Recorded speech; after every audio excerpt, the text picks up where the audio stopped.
man named UFO Shane. He has 58 laptops. I'm not joking, he has 62 laptops.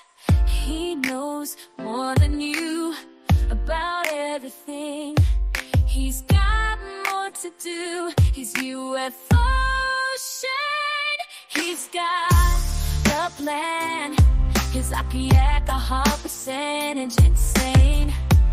He has 83 laptops. I'm not joking, he has 96 laptops. So many laptops. Says my man Shane has 48, 9 fucking portable computers in his domicile. What is that? Stop sending UFO Shane like he's running out of space. It's my birthday, friends all around. I should feel lucky, but I looked at my phone and seen that Gary Nolan blocked me. What the hell? How does he even know about me? The cake comes out, everyone is smiling. I know I should be happy too, but I'm dying.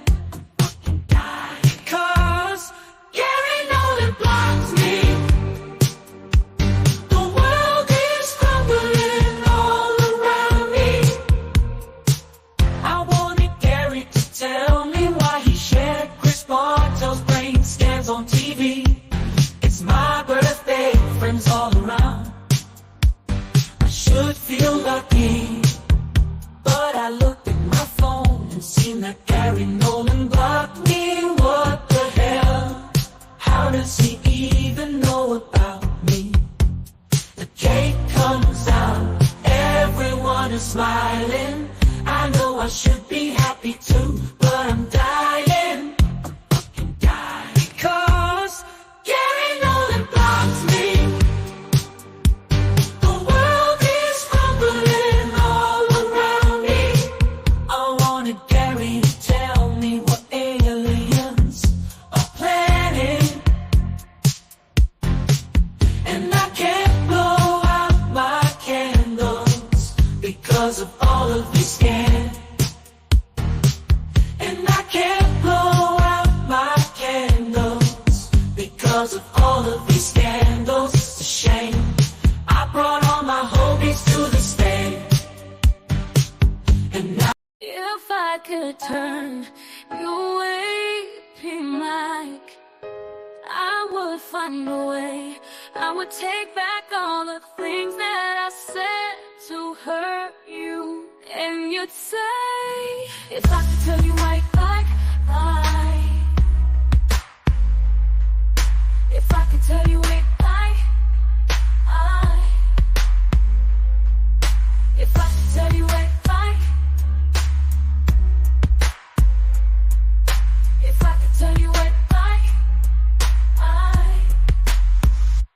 if I could turn you away, Mike, I would find a way. I would take back all the things that I said to hurt you.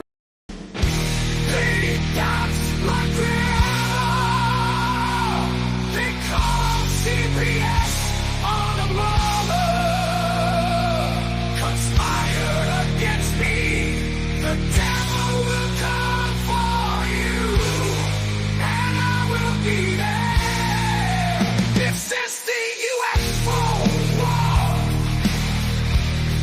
The UFO war.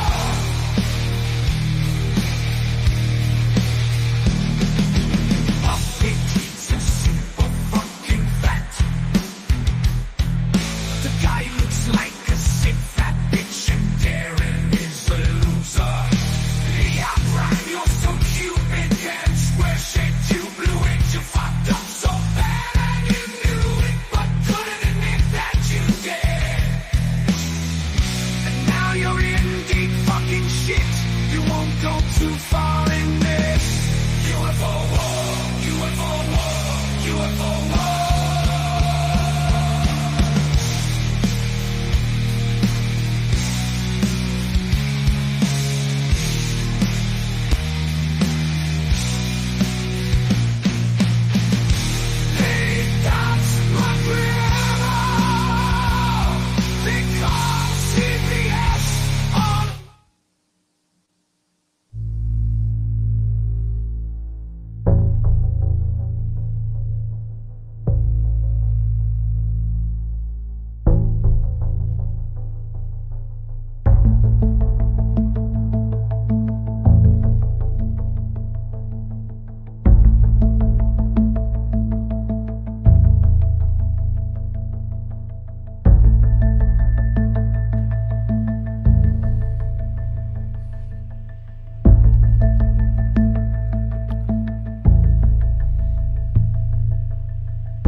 Oh, look, I'm way down there. Let's fix that. There we go. What's up, Skyfire News fans? We got a lot to dive into today. We have a showdown at a UFO convention with some weirdly familiar characters that keep propping up. We got a possible world war starting. We're going to focus on UFOs for now, but we understand what's going on. We can't thank you guys enough for being here. We got Red in the mix. We are going to dive right into it as soon as actually Red gets in the mix, because right now he dipped. We're going to figure that out, though. But, guys, this is kind of serious. So, obviously, the news right now is nuts, and there's a lot of stuff going on. But amidst all of that, amidst all the world news, we have an event happening at the Ozarks, right?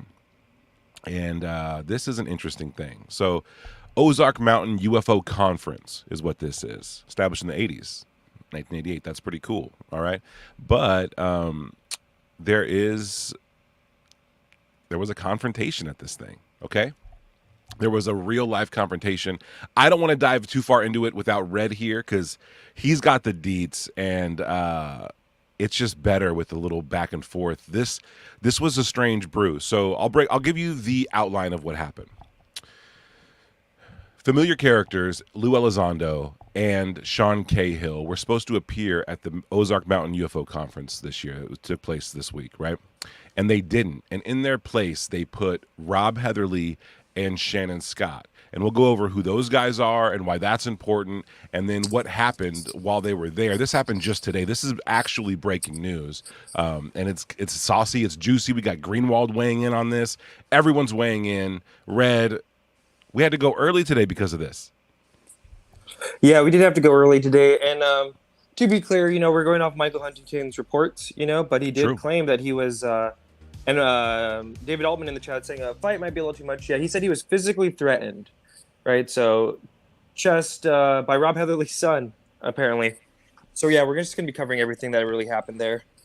Altman says it was a shoulder bump, allegedly. Well, to the UFO crowd, it's a bunch of nerds. We're all a bunch of nerds. A shoulder bump could be like, you know what I mean?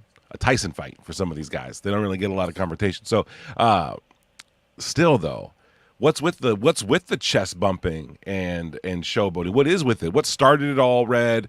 How did we get to this point? Do we want to go to what happened, then what started? How did we get to that point?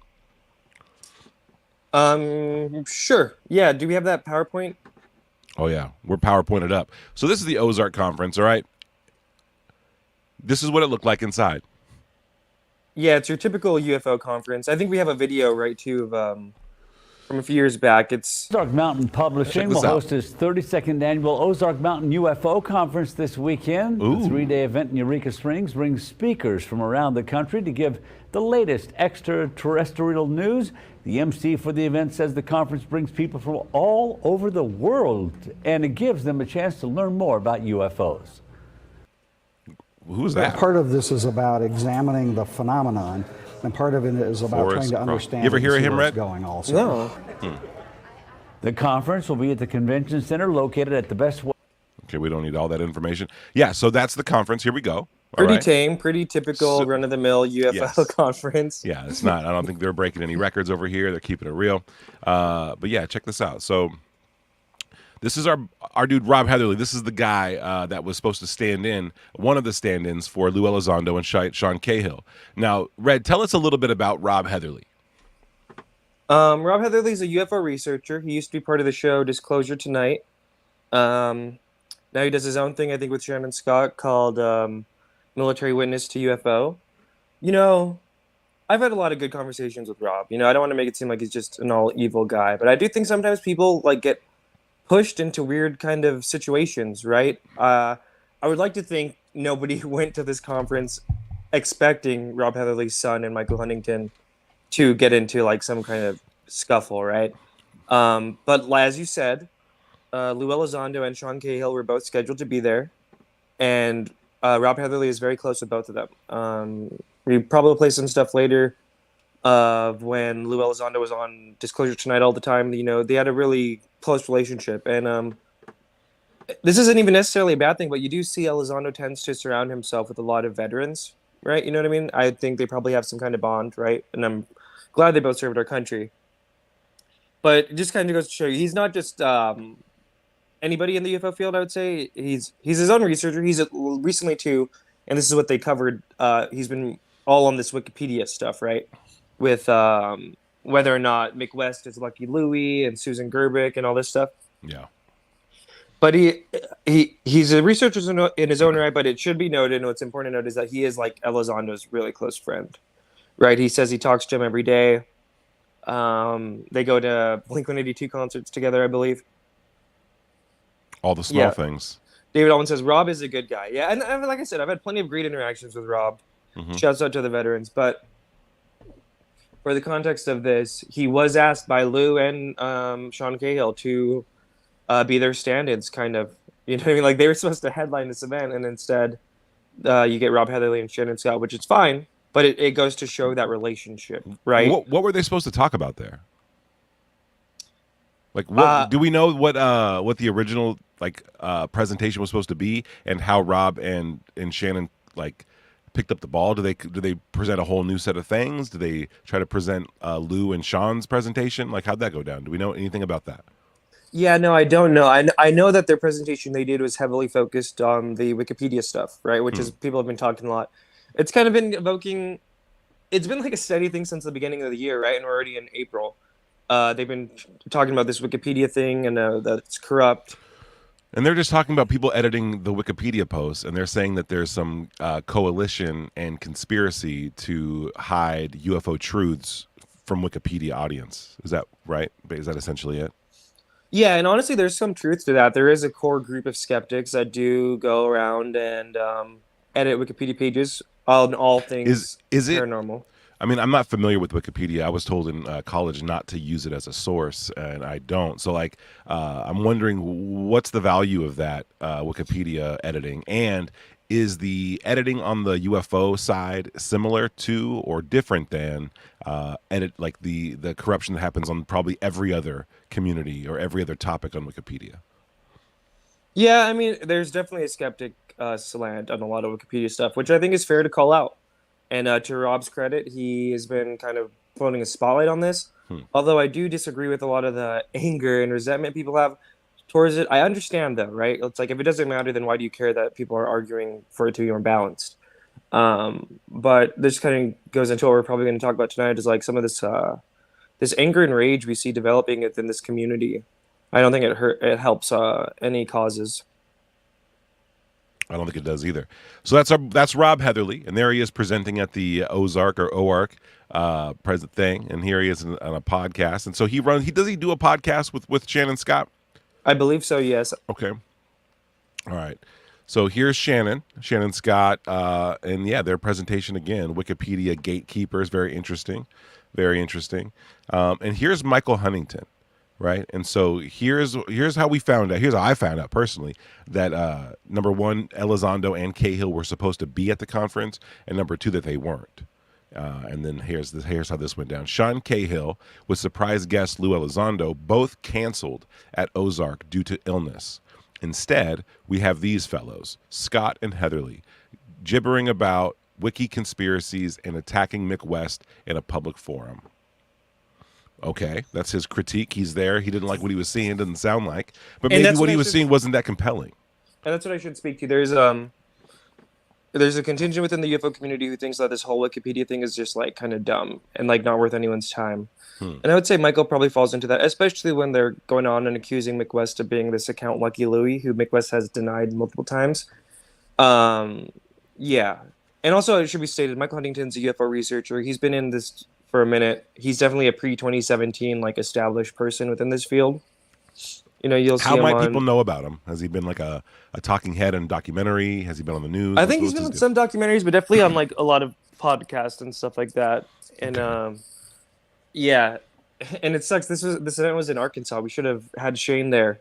That would have been epic. Oh, it would have been awesome. Would have been awesome to have him there. Swiss Army Weaver says, isn't Huntington a wicked debunking artist? No, so I would categorize Huntington in this kind of camp, if you will, of ufologists who are, they have a pre-2017 establishment within this field, and they are suspicious, I would say, of some of the tactics, especially used by the people pushing disclosure, particularly like Elizondo, right? And Right. Sean Cahill, you know what I mean? he's spoken multiple times actually about being targeted by the UFO hate group too, because he was one of Really? those.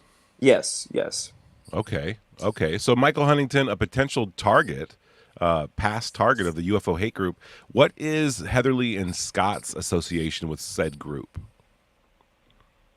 Well, do they find themselves, siding with them because they're Lou crew and it's by default they have to, or do they actually have interpersonal ties with some of these people like we've seen with a lot of others?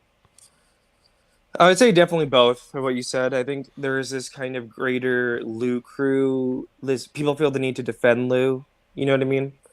Um, and so yeah, we see people like King Milkfart attacking Rob Heatherly often. Hmm. He's also had his family brought up to him and stuff like that, and they'll post pictures of his family. So he's very well aware of like, and this is what you see happen, right? The people who actually brush up against the, you're not supposed to question certain people. They get targeted in ways that makes them like screw all of this. You know what I mean? And Which is totally understandable. what's King Milkfart's relation with these guys, Rob Heatherly and Shannon Scott? Are they close? Does he side with? I mean, has he ever criticized them? I mean, what's their deal? What's the relationship there? If any. They definitely interact all the time. There is Oh. actually, believe it or not, and here's some back lore. There was a day when the King Milkfart stuff started for Tupa, and everybody who was in Tupa Spaces started getting harassed, private citizens, people without a platform, in really disgusting ways. Family mentioned, threats of like children's school and whatnot. And so there was this like little town hall because Lou Elizondo had followed King Milkfart at the time. And it was held with Shannon Scott and a bunch of different people who had been targeted by Milkfart. They gave their testimony to Scott, and Shannon Scott said, I talk to Lou Elizondo every day. I'll let him know what's going on. And then the next day, Shannon Scott was interacting with King Milford again and saying he showed Lou Elizondo a meme he had made for him and stuff like that. So they definitely intermingle. I think they really don't see an issue with some of the behaviors, I would say the least. You know what I mean?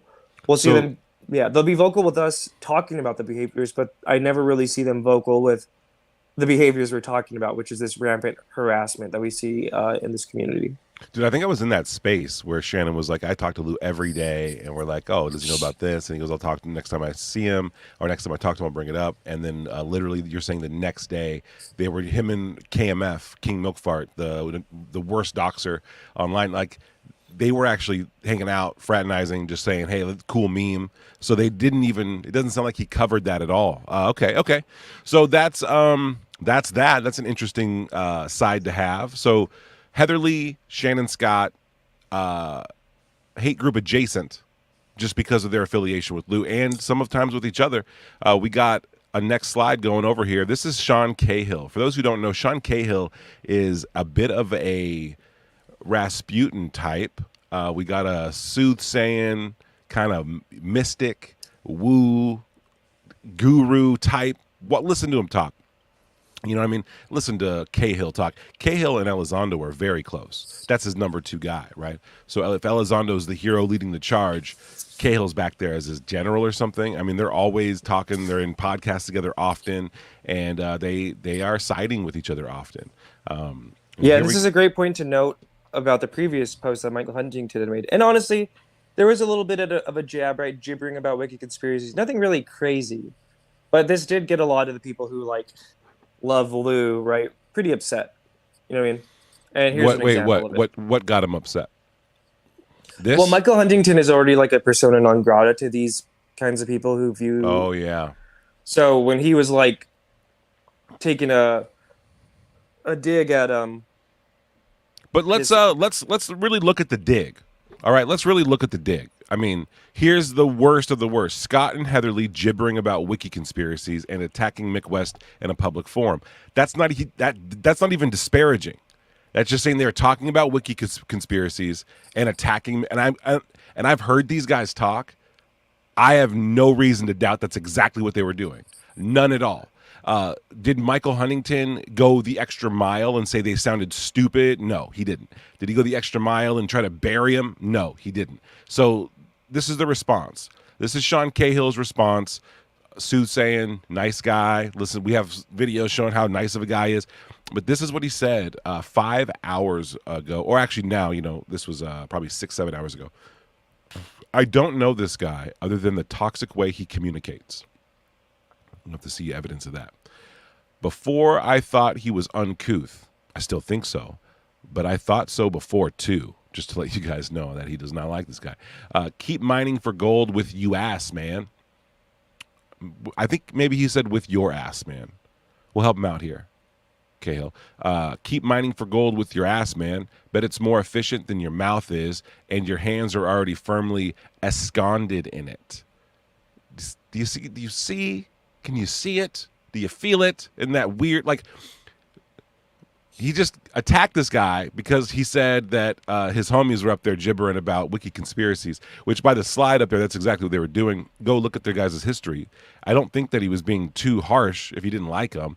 But yeah, this is the response, right? Red, what do you think about the response? It's a clear, like, I don't want to say escalation, but kind of, right? And I feel like he and Lou probably feel personally attacked in there too, right? Because these are kind of their stand-ins being attacked. Yeah, but I mean, they're not. Yeah, they do. They do. I can see how they feel. When attacked. one of these leaders of disclosure, and Sean Cahill's always on like mainstream media pushing this stuff, like Fox News, CNN, right? When they do one of these kind of like public markings to like their followers, it's almost like a fair game, in my opinion. So I don't know. I mean, I guess that's something I think they all just need to be aware of, which I'm pretty sure they all are. You know what I mean? But they're not aware of this point by like when you do this to someone, you're basically just asking them to get lit up. Well, hold on. Like you said, like they take offense on these things to each other. I have evidence. I have experiences where if you brush up against one of these guys in the wrong way, they all come at you with this heavy-handed, ham-fisted, over-intellectualized, sympathy-ridden bullshit. It happens all the time. A lot of people have had this this reaction, this interaction. A lot of people have, Red. I don't know what my experiences are like that, dude. Like, and I see it happen. It's all the time. Where if you question one of them, you question all of them. Now, while that might be fun for a bar fight or you know what I mean, an active war in this kind of like environment, I don't know if that's necessarily the best approach, especially if you don't have a tight grip on the leash of the people you're having, you know, run these things for you or take up arms for you in a sense. But very interesting. Very interesting. Firmly esconded in it is a new one for me. See what I mean when I say over intellectual? You know what I'm saying? Like, I could be wrong. I could be wrong. But this is it. This is that response. And then what happened afterwards? Oh, here, Sean Cahill then tweets this. No offense to folks with green, street, go, gow, wall, or duh sounds in their name, but you should learn to mask your router locations. Y'all kind of stanky at this for payroll. See, and this is where it gets like, it just continues, right? This escalation. So he went from just saying like, screw this guy to now he's just kind of like upset at everything because I think people were calling him out on that. So yeah, he says, no offense to Green, basically to Stephen Greenstreet, right? John Greenwald. Okay. Hey, let's decode this. Let's decode this. Greenstreet, Greenwald, and Susan Go. What's the duh sound? Or duh sounds in it. Who's duh? Yeah. Susan Go, duh. Chuda? Okay. Yeah, right. Chad, what do you think this? What do you think this means? Does it sound like he's fishing for people's router locations? Does it sound shit, like bro, Panda? Panda. Panda. What do you guys think? There's a clear duh in Panda. Toop duh. Kyle says toop duh. Nice. Okay. I mean, you should learn to mask your router locations. Is that intimidation? Why would you say that to someone? To let them know that you have access to their router locations, and that's the only way, the only reason you'd say that is like you're going to imply to your fans and your friends that there's some funny stuff going on because of you're hinting that you know something that's kind of fishy without actually saying it, and so that's what it's a twofer. Bro, is that duh really for me? Who else has a duh in their name? I don't know, dude. I don't know. He did block me, which I didn't think he had been blocked when I checked earlier. Oh, we're super blocked. Blocked. So yeah, and what do people do with that information, right? That's a threat. I think that's like, because if somebody knows your IP stuff, they could look at like everything you've been looking at, kind of, right? So they could like, that's what I get from that. Yeah. And you know what did Rather Be Squidding say when he confronted Elizondo? He said that your sock puppet accounts, they don't seem to be doing like regular things. They seem to be kind of doing a call to arms for these like groups, for these attacks to happen. And this to me, it mirrors that language exactly. And so either they don't know how people are taking their like little what would you call these, a drop, what would you call these, a hint, what would you call these, an order. They don't know how people are taking their posts, or they fully know and they're cool with it, because when they do stuff like this, attacks tend to happen. And let's get into what happened. All right, wait, go back one more time real quick. Go back one more time. Sure. So let's also look at that.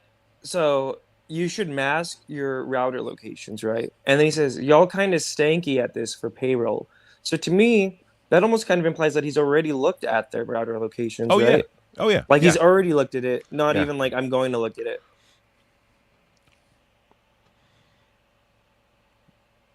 Seems kind of a weird thing to say. UFO Intro says, so glad to escape the World War III conversation, but I'm very excited and eager for Skyfire News to move on. Well, this literally is breaking news, UFO Intros. And we literally have one of the leaders of disclosure telling some of the biggest names in the field to mask your router locations. I think that's a story. That's weird. Totally is. This behavior doesn't have to be a part of this conversation. This language does not have to be a part of this conversation. Why the fuck does this keep happening, Red?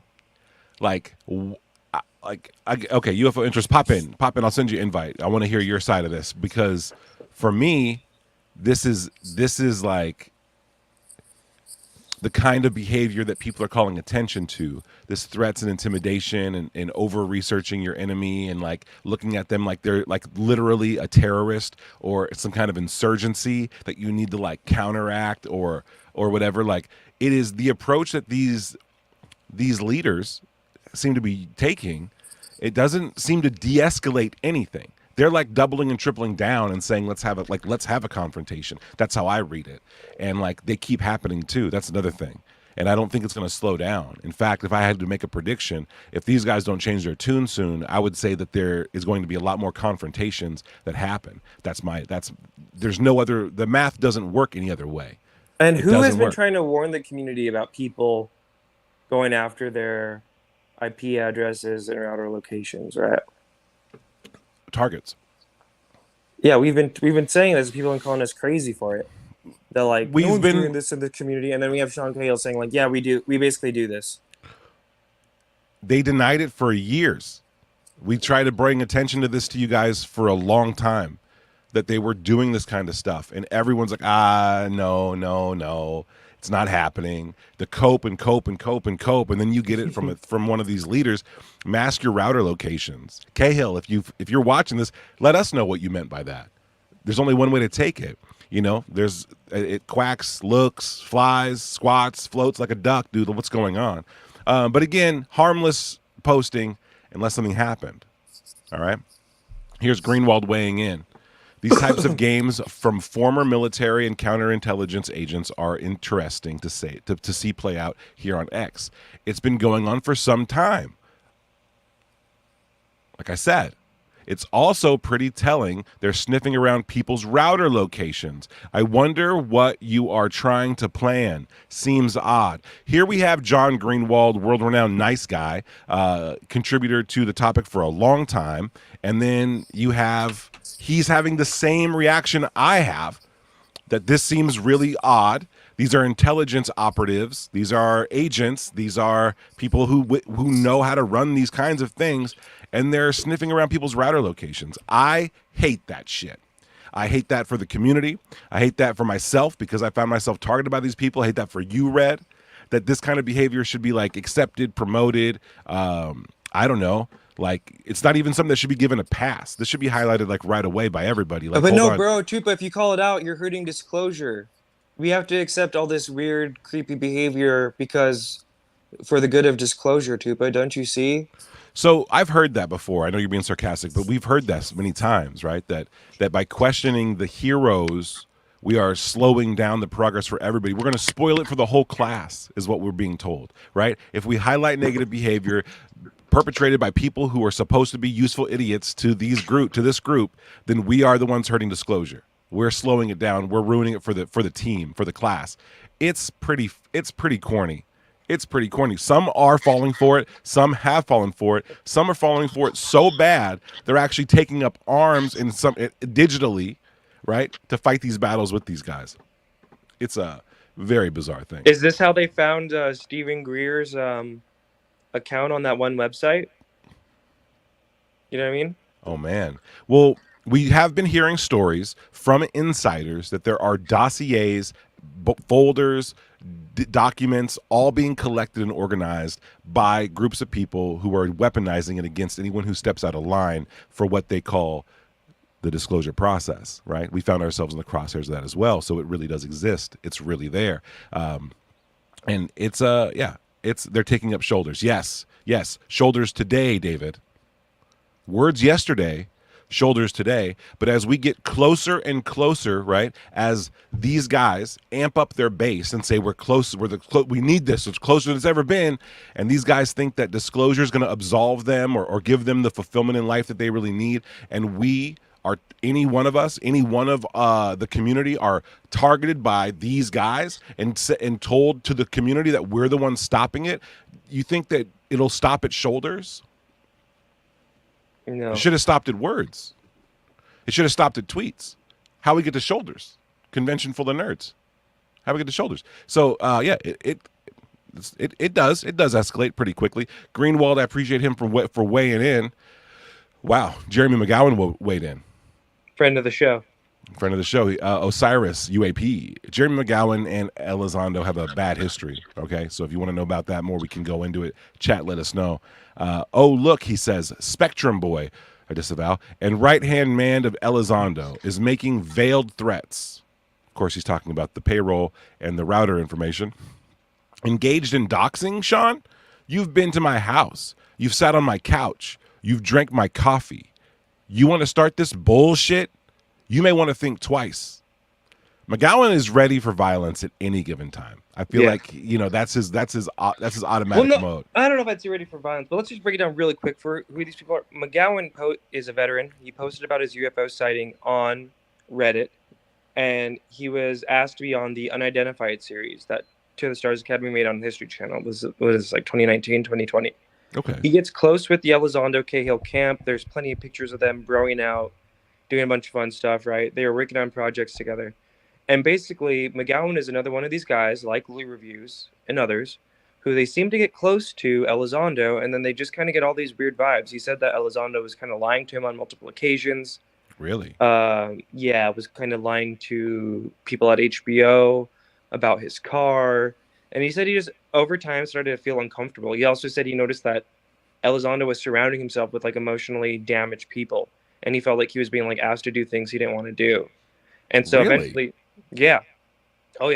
and he leaves, right? And he says he was emotionally damaged at the time too. He said he was severely depressed, dealing with a lot of PTSD. He said he was a damaged man during that time. And when he left, basically, that camp, this same group that we all know exists, came after him super hard. They tried to get his security clearance taken away. They tried to get him fired. They post pictures of him and depreciating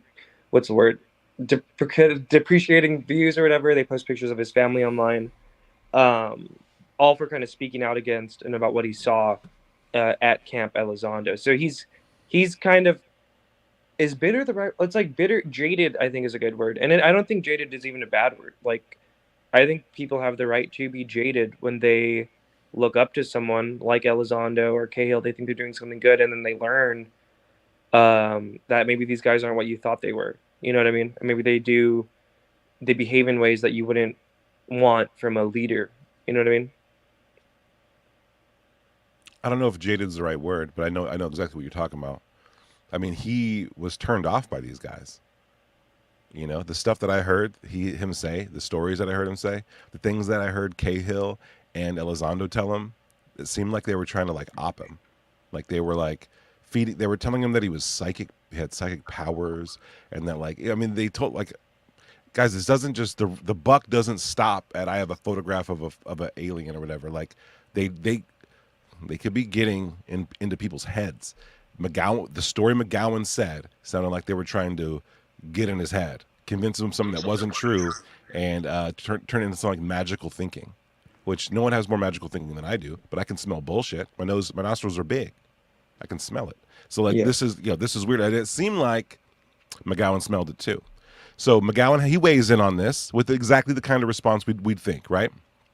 And here we have this. This is from Shannon Scott. So Shannon Scott was the other presenter. So it's Shannon Scott and Rob Heatherly that replaced Cahill and Elizondo.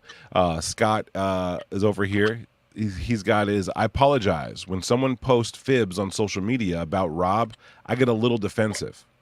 I love the man.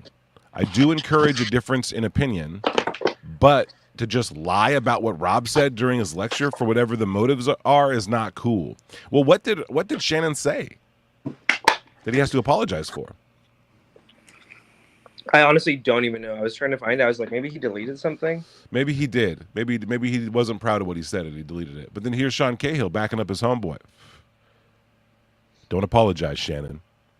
Each one of those folks know they add nothing to disclosure. Fuck, dude. Okay, they relish in chaos. Well, yeah, actually, you're right, people. Let's pause there, because this is what we see.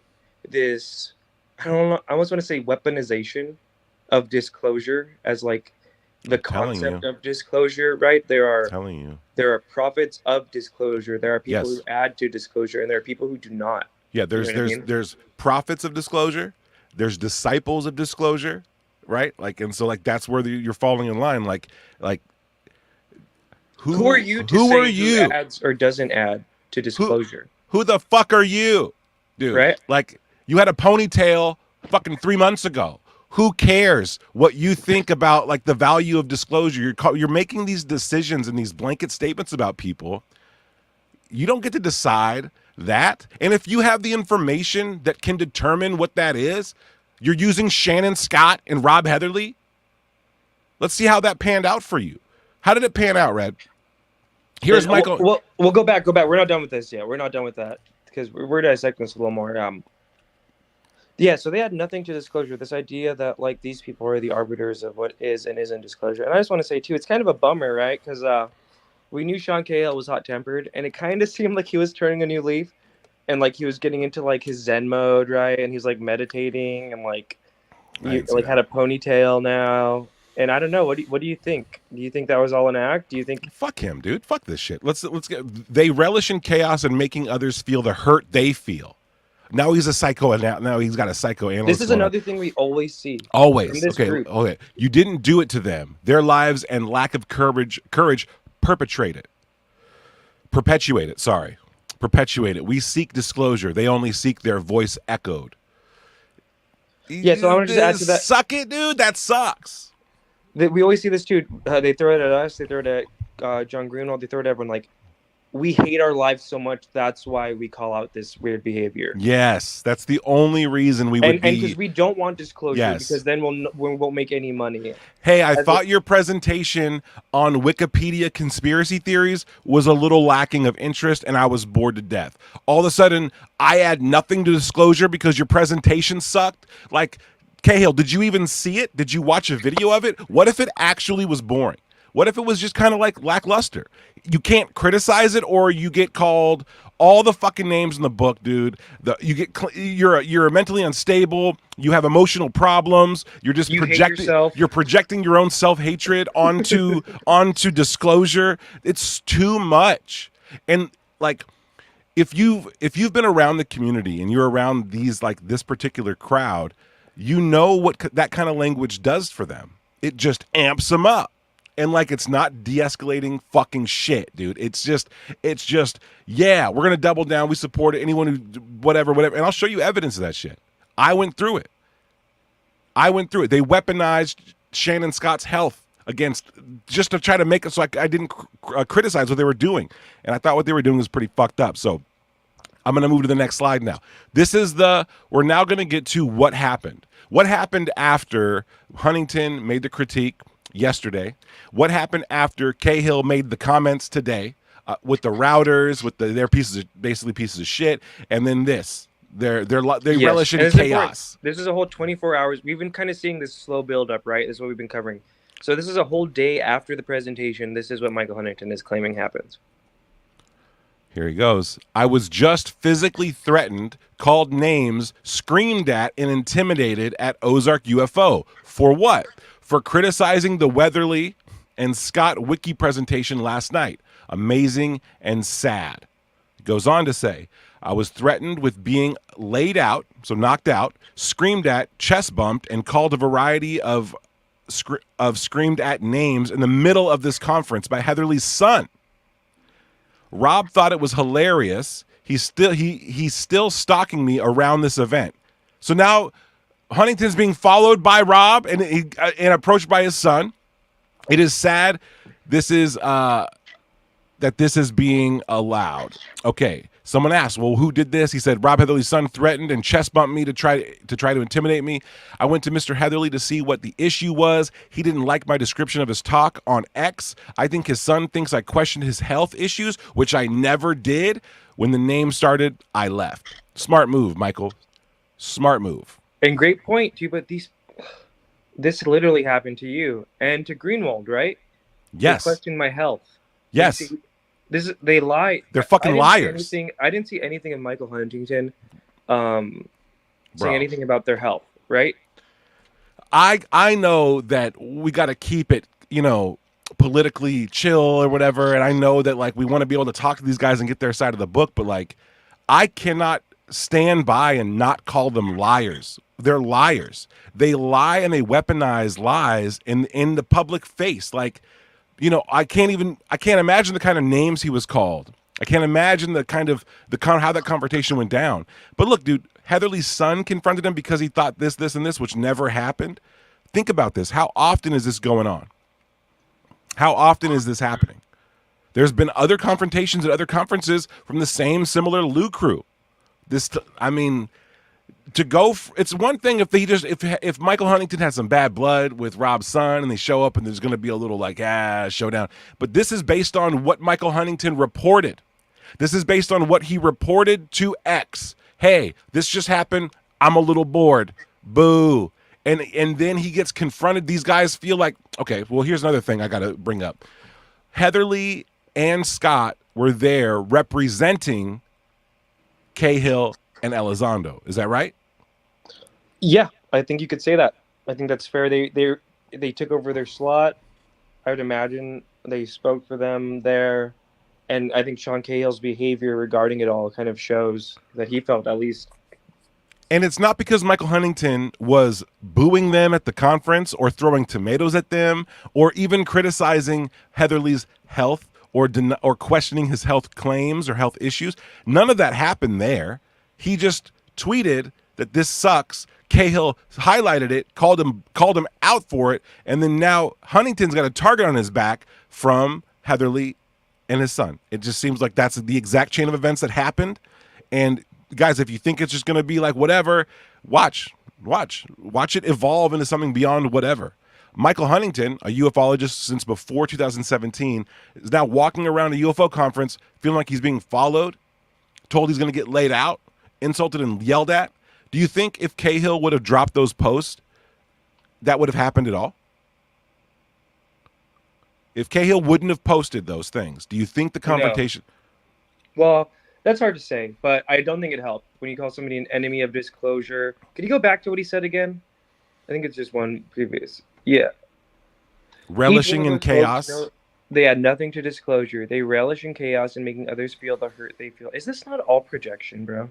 You didn't do it to them. Their lives and lack of courage perpetuate it. We seek disclosure. They only seek their voice echoed. This kind of shit is like, live chat. Do you guys think the duh was for me? I kind of I think it is, bro. I don't know. Maybe that's me. Chat, make Red feel good. Put a yes in the chat, dude. I think it might have been. Who has a duh sound in their name in this community? I can't, especially like it's targeted by these guys. I can't really. I mean, Sean Kirkpatrick. Sean Kirkpatrick, right? No. Turner, Mike Turner. No, dude. No. Duh. I think you own it. Look, right? They do think so. They do. Hope it wasn't Cosmic Dahlia. Yeah, good one, Zim. I like Zim. Actually, it's great to see all you guys in here. We haven't said what's up to the chat yet. Guys, thanks for being here. Thanks for popping in. You guys are awesome. We had first in the chat was, who was it this time? Who beat us? Who beat everyone else to the chase? Damn, the chat's been active. I'm going so far up. It's Anthony Jones. Anthony Jones, let's fucking go. Let's for real do it. And of course, lots of people weighing in. I like that David Altman's in the mix because, you know, he's bringing a voice of reason to it, but he sees it one way. You know what I mean? I look at it a different way. Amanda, hug and kiss. Okay, we're bringing it back to The Simpsons. I love this. Okay, so yeah, that's what happened. Okay, we got ourselves a confrontation now because these are the guys that Cahill and Elizondo were like, go represent. You guys got this. You guys got this. Okay, well, let's see. This is what happened with me in 2022. All right, this is what I went through in 2022. And this is just a small little section of this exchange, which went on and on and on and on and on and on and on. There was a meme posted on Father's Day about John Greenwald beating his kids. Again, I think he's a nice guy, dude. I like John Greenwald a lot. And it was Father's Day. I said, John seems like a loving dad. This kind of stuff really bothers me. Okay, remember I'm the hate-filled, you know what I mean? I got Darren on my back watching me, getting into it with Lou Jimenez for being a vicious psychopath. These are the quality of tweets you were getting from me in 2022. Defending a father from online attacks. Pretty crazy stuff, revolutionary stuff. And here's what was lobbed at me for defending John Greenwald. Where's the same righteous indignation for Shannon Scott, who wasn't involved in fucking any exchange? Shannon Scott was not involved in the meme. He didn't share the meme. I wasn't replying to his post. He wasn't involved at all. At all. I think it was fucking Richard Butt. So out of nowhere, Rob comes in with, where's the same righteous indignation for Shannon Scott, our disabled vet friend, whom Lou was supporting with the interview? I'll explain that in a second. Why did Greenwald have to attack something innocuous that didn't involve him in the least? Anyone consider how this made Shannon feel? He can read. They continued to throw Shannon Scott into this dispute when all I did was call them out for a meme they put up about John Greenwald on Father's Day. And then I get this. And then I got this from Richard Butt. This idea that by defending Greenwald, I was attacking or helping Greenwald attack a veteran. Shannon Scott, nice guy, nice enough guy. Got no problem with Shannon Scott. So I asked, I said, what are you talking about? How does this affect Shannon Scott? And they said, like, well, he's on his deathbed. He's going to die within like weeks, like days maybe. That might have been his last interview. And what happened was John Greenwald saw a post of an interview that Elizondo had done with Shannon Scott, right? But this was after Elizondo had announced his retirement from podcasts, his retirement from appearances. So Greenwald said, I thought Elizondo retired. Doesn't look like he did. Then these guys attacked him for it, made memes about him abusing his own children because of it. And the way they excused this behavior was that by Greenwald criticizing Elizondo for being on Shannon's show, he was directly insulting and attacking a veteran on his deathbed. Like, that's not what was happening. So I said, give me the proof that that's happening. Give me the proof that Greenwald attacked Shannon Scott on his deathbed. I want to see that. I think Greenwald's a nice dude. I want to know what we're talking about here. And what they showed me was literally Greenwald talking about Elizondo. Didn't mention Shannon once, not even fucking once. Didn't imply, didn't insinuate, didn't bring him up, didn't show a picture of him, didn't do shit, dude. Didn't do a goddamn thing. I had like 70 messages this one day because of this, back and forth with people who are supposedly in the intelligence community, trying to scold me for this shit. Like, they will twist, in this instance, and I called them out for this as well. In this instance, I said, you guys are absolutely manipulating me, and you guys are definitely trying to use Shannon's health concerns to rationalize and excuse what you did here. You're having a personal attack on Greenwald because you don't like that he's criticizing Elizondo, and you're trying to utilize public opinion by painting it a certain way that the public will have outrage to, which is that Greenwald was insulting and attacking a dying veteran, which wasn't the case. We love that Shannon Scott's in the mix. We love that he's still alive. We love that he's going strong. He's able to be. He has the strength to go up there and talk. That doesn't mean that the conversation that he has are above criticism. It doesn't mean that the things that are happening around him, that Rob Heatherly and Richard Butt can use Shannon Scott's mental or health condition to excuse what they're doing in the community. And you get it. Like, I get this all the time, dude. This weird sense that there's a ruse, that they're happy. Some people are happy to like run that up, even in public. Like, dude, I don't know. I don't think that's good karma, man. To like knowingly use someone's like bad health as a way to excuse your own shit, dude. I think it's crazy. I've studied this hate group stuff more than anyone. Real talk. And this was one of the reasons you were targeted by King Milkfart. They don't care about any of the stuff they claim. King Milkfart's racist, more racist than you've ever been in a Discord, out of context. I'm trying to find it, but before you're like this exchange happened in what? June, right? Yes, before sir. your cancellation started in December of the same year.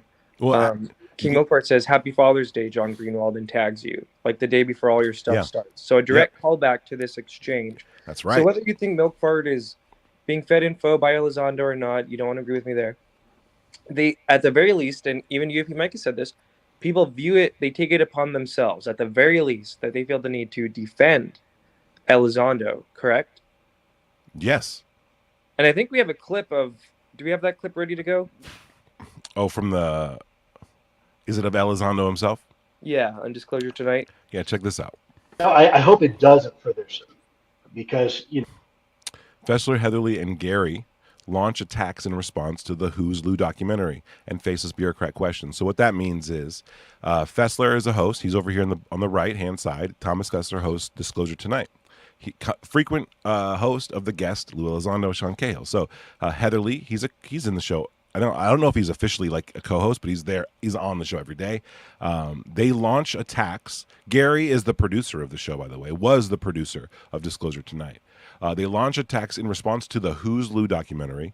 There is a documentarian in ufology, Area 503, and he created a documentary looking into Lou Elizondo.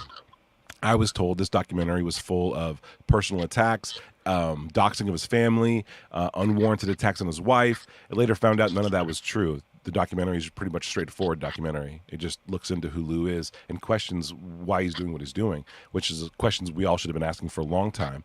And so when that came out, along with the questions of Lou's sock puppet accounts, which were Faceless Bureaucrat, that was the name of his sock puppet account. We covered that recently too. Right, we did cover that. When these criticisms came out, this is one of the responses, right? So this happened. And this just goes to show that Lou is in direct contact with these people, and that you could say he's not feeding them information, but he's clearly working them up in these clips, and then they take it upon themselves to do things. So let's watch it. Yeah. Karma has a tendency to pay back twofold sometimes. And, what I've always told my dog, she thought of the conversation. You're the reason why people, not you guys, but those are the type of people, the reasons why people never took this topic seriously to begin with. Because when you said UFO, that's what you thought of. You thought of some dude in a basement at 35 years old sitting in his own. Just to the point. Well, appreciate it, guys. But remember, back to Rudyard Kipling, right? The strength of the wolf is a pack. I can only do what I'm doing because you guys are doing what you're doing, and your audience is doing what they're doing. So thank you for all. And this is a team effort. And I look to my shoulder right and left, and I see all of you. So thank you for being along, on this journey. I look to my the strength of a wolf is its pack. I look to my left and my right, and I see you guys. Is that the end of the clip? No, but I'm just trying to analyze what he just said. Like, is that like a acknowledgement that these guys are like part of his like gang, dude? Like, gang. You know the pack has your back too. Oh yeah. The pack has your back too. From what, dude? A fucking documentary, dude? What the fuck? 10-4, appreciate it, Rob. More than you know. It really, it helps. It really does. I mounted the attack. Called in my chief. When is this from in timeline? Reference to what we just saw. This is Thomas Fessler explaining how Rather Be Squidding was doxxed. No, that happened like a year later. This is them talking about just the attacks against UCR and the false DMCAs that were used to get the private info and dox people. Yeah. So yeah, actually, maybe yeah. Rob. Pack. You know, the pack has your back too. Oh yeah. The pack has your back too. 10-4, appreciate it, Rob, more than you know. It really, it helps. It really does. I mounted the attack. Called in my chief, Rob, my cohort in this, and we took it on. And it wasn't just us; it was a bunch of people. The people who are in on the secret, and then he, shares this special knowledge with them, and really gets them to go out and attack his critics.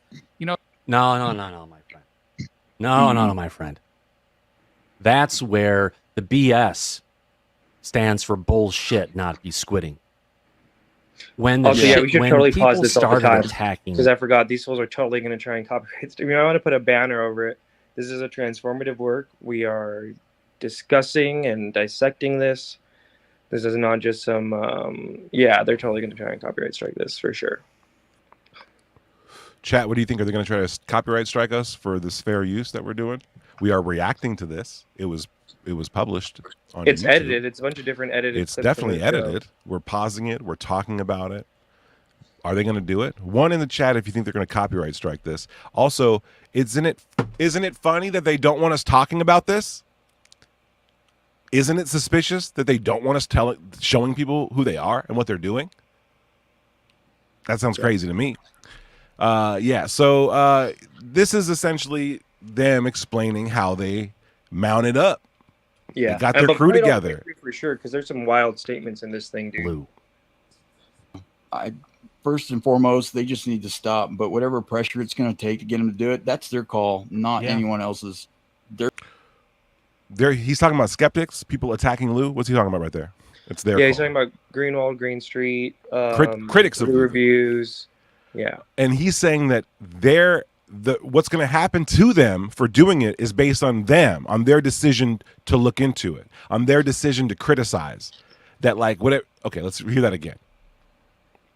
It's going to take again. First and foremost, when people started attacking Lou, first and foremost, they just need to stop. But whatever pressure it's going to take to get them to do it, that's their call, not anyone else's. They need to stop. And whatever pressure it takes to get them to do it is up to them, no one else. Rob is absolved from blame. They're just reacting. Well, so are we. They're going to get back on them with their pushing 100%. Probably don't need to go with a battle cry, but the reality of it is that's what we have. We do have a battle cry. We do have a call for action, a call to arms. That sound right to y'all? A battle cry. The start of the edge. I've put out some tweets. This is a call to arms. This is the call to action for all of us to come together and support this great man and what he's doing. There's some real haters out there. There's some people, who's it was over on Rich Giordano over at Goofon last night, and he was going and they've been nothing but this process to go forward. You kind of need to put a little pressure on the people that are hampering this conversation. Rob Heatherly thinks that he knows and has the authority to apply pressure on people who he believes or who he's told is hampering the UAP disclosure process and conversation. That is entirely up to him or someone else. You guys can guess who that might be. But he's essentially saying that he has the foresight, the knowledge, the wisdom, and the power to step in. He is the UAP disclosure police. From moving forward further in the public arena. Well, they're sitting behind a keyboard, anonymity in their mom's house. Right. That doesn't last forever with that, and they motivate some people. And Lou is not going to take any action, but I dare say that there are people that will find the motivation on their own cognizance. I don't want to say much more because I don't want to incriminate myself. We're rewinding that, and we're going to play it again. Cognizance. That there are people that will find the motivation on their own cognizance. I don't want to say much more because I Yeah. don't want to incriminate myself.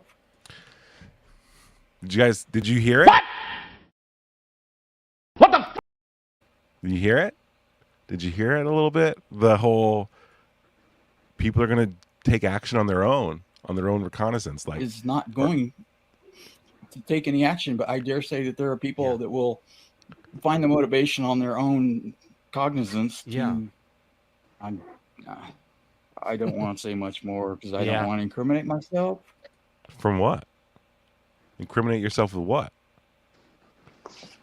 Being motivated to take up arms, however you want to do it. See, this is why when I saw, and I love David Allman, but this is why when I saw the whole like, oh, they're bumping shoulders, it's all nothing. If you just watch what they say and what they've been saying for over a year, you would see how this is going to end. It's not rocket science. It's not rocket science. This is crazy. Don't give anybody the wrong impression, but people need to put some pressure on people to get them to stop if they want information to go forward. And you say them is the people criticizing Lou, perhaps Area 503, perhaps Greenwald, perhaps Green Street. And this took place a while ago, right? And now we have this. We have the whole, we got London on the track, dude. We got router locations. We got them openly admitting that they're doing some of this stuff. It just seems to me that perhaps, and Red, I'm venting here because this is crazy. This is the first time I'm seeing some of this stuff. Like, it just seems to me that anytime you have people in the community who believe they are the police, they weren't voted in, it wasn't agreed by the community to have them do this thing, that they act with impunity, they act within the lines of corruption. They do not want oversight. They do not want anyone looking at what they're doing. They want to do it and do it. They're on a mission when no one else is on a mission. We got soccer moms in here. We got fucking single dads, and we got all kinds of people in the community, and they don't know that this is happening. Like, I didn't know that if I stuck up for John Greenwald, I would be accused of attacking a veteran by this gang of people. I didn't know that I would be looked at as someone who was an agent of chaos or who projected my own self-hatred onto the UAP Disclosure Act. You know what I mean? I didn't know that. I had no idea. People should know. Because if you come in this community and you have anything to say negative about these icons, these heroes of this group of people, if you have anything to say, I hope it doesn't for this. Your router location's going to get looked up. At the very least, if what happened to you or is what happened to me or Red or countless other people, you're going to want to know about this. You're going to want to share this video. You're going to want to talk about this stuff. Stupid question. We're going to contact in the desert soon, right?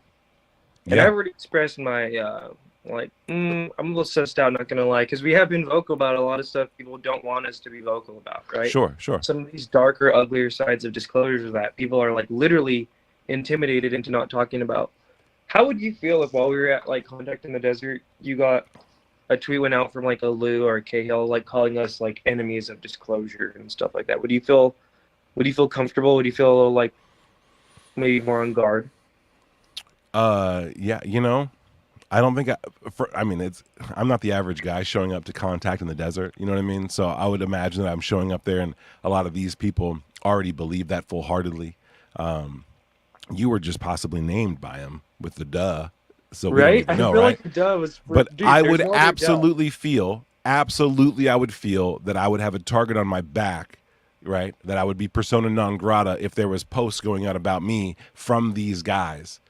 They are clearly able to motivate action. They are clearly able to motivate their hardcore base to do things. We just heard Rob and Fessler both say fucking in plain English, that's what they are going to do. That's what they did, and they're super proud of it. I don't see that behavior slowing down or stopping at all.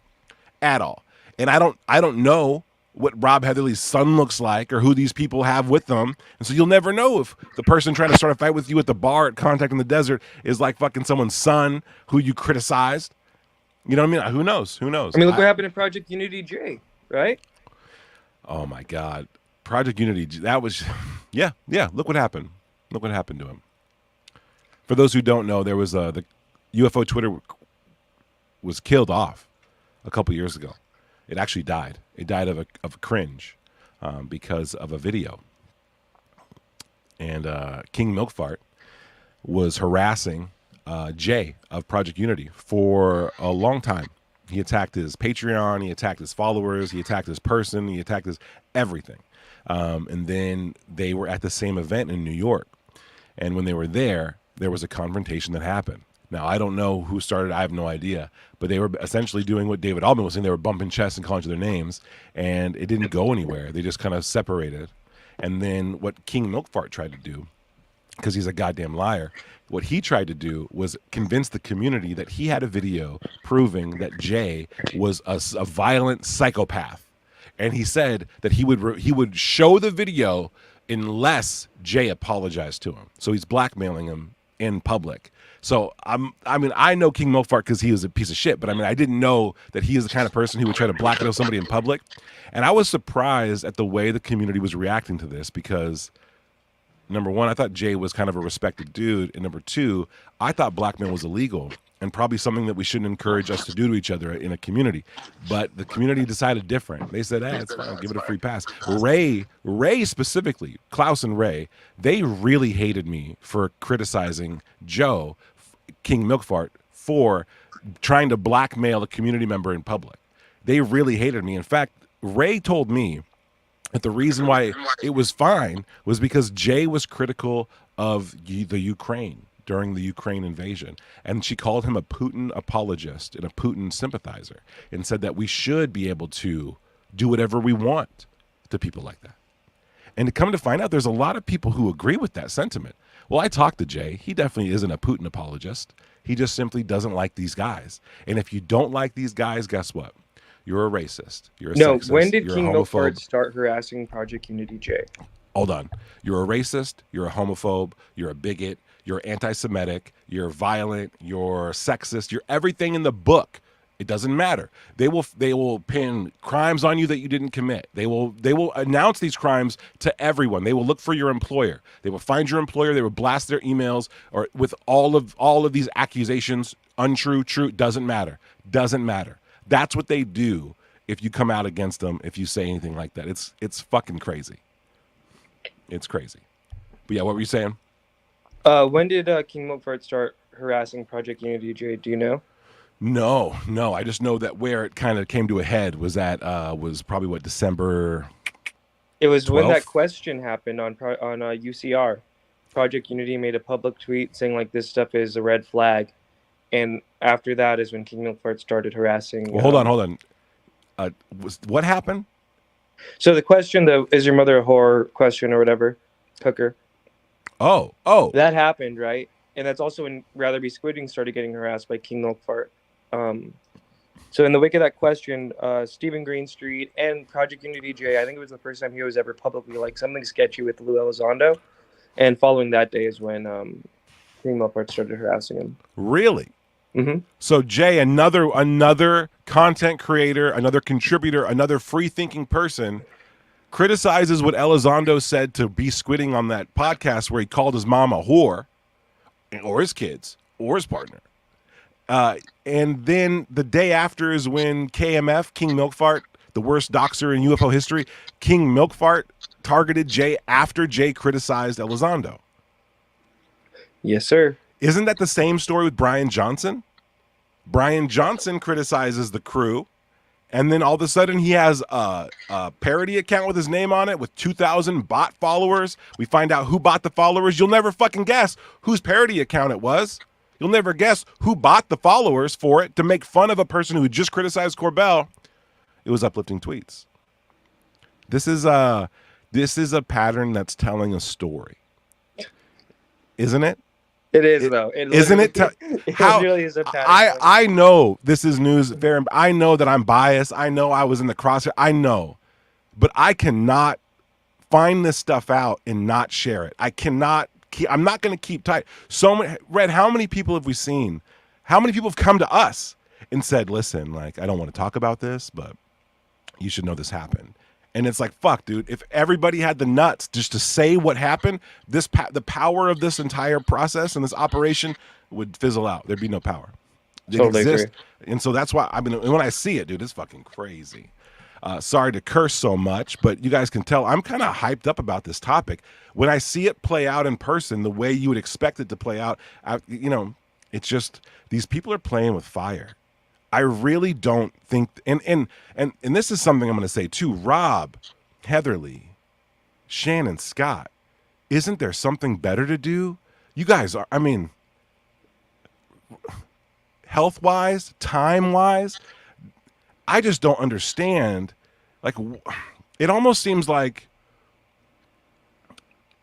what did McGowan say? That they're recruiting like at risk, like, yeah. And we have like a guy who I was told was going to die 2 years ago. I'm glad he's around. I hope he lives for another 14. I want him to go forever. Hope he gets cured. I'm just saying, like, they got a guy on his deathbed, basically saying he's going to do whatever. They got Rob Heatherly looking a little old too. I mean, what if they decide this is the last thing they have to do with their life, right? The last thing they have to do is protect disclosure, protect Lou. They're acting and talking like they're already soldiers. Like, some of the stuff is just so, like, it feels so militarized and so militia based almost. Like, I'm frightened by it, dude. I don't want to see that aspect of this thing grow bigger. I don't want to see it like become a bigger problem. But it does look like the guys who were behind it, who could like snuff it out real quick or escalate it. I feel like they're choosing the former, dude. I think they're trying to escalate it. Yeah, and I want to just reiterate too, I've had plenty of great conversations with Rob. And I do think, like, at his core, he's a good man. But this just goes to show how anybody can just have situations framed for them and be pressed in certain ways. Like, these dudes literally believe they're defending Lou Elizondo against, like, the cabal.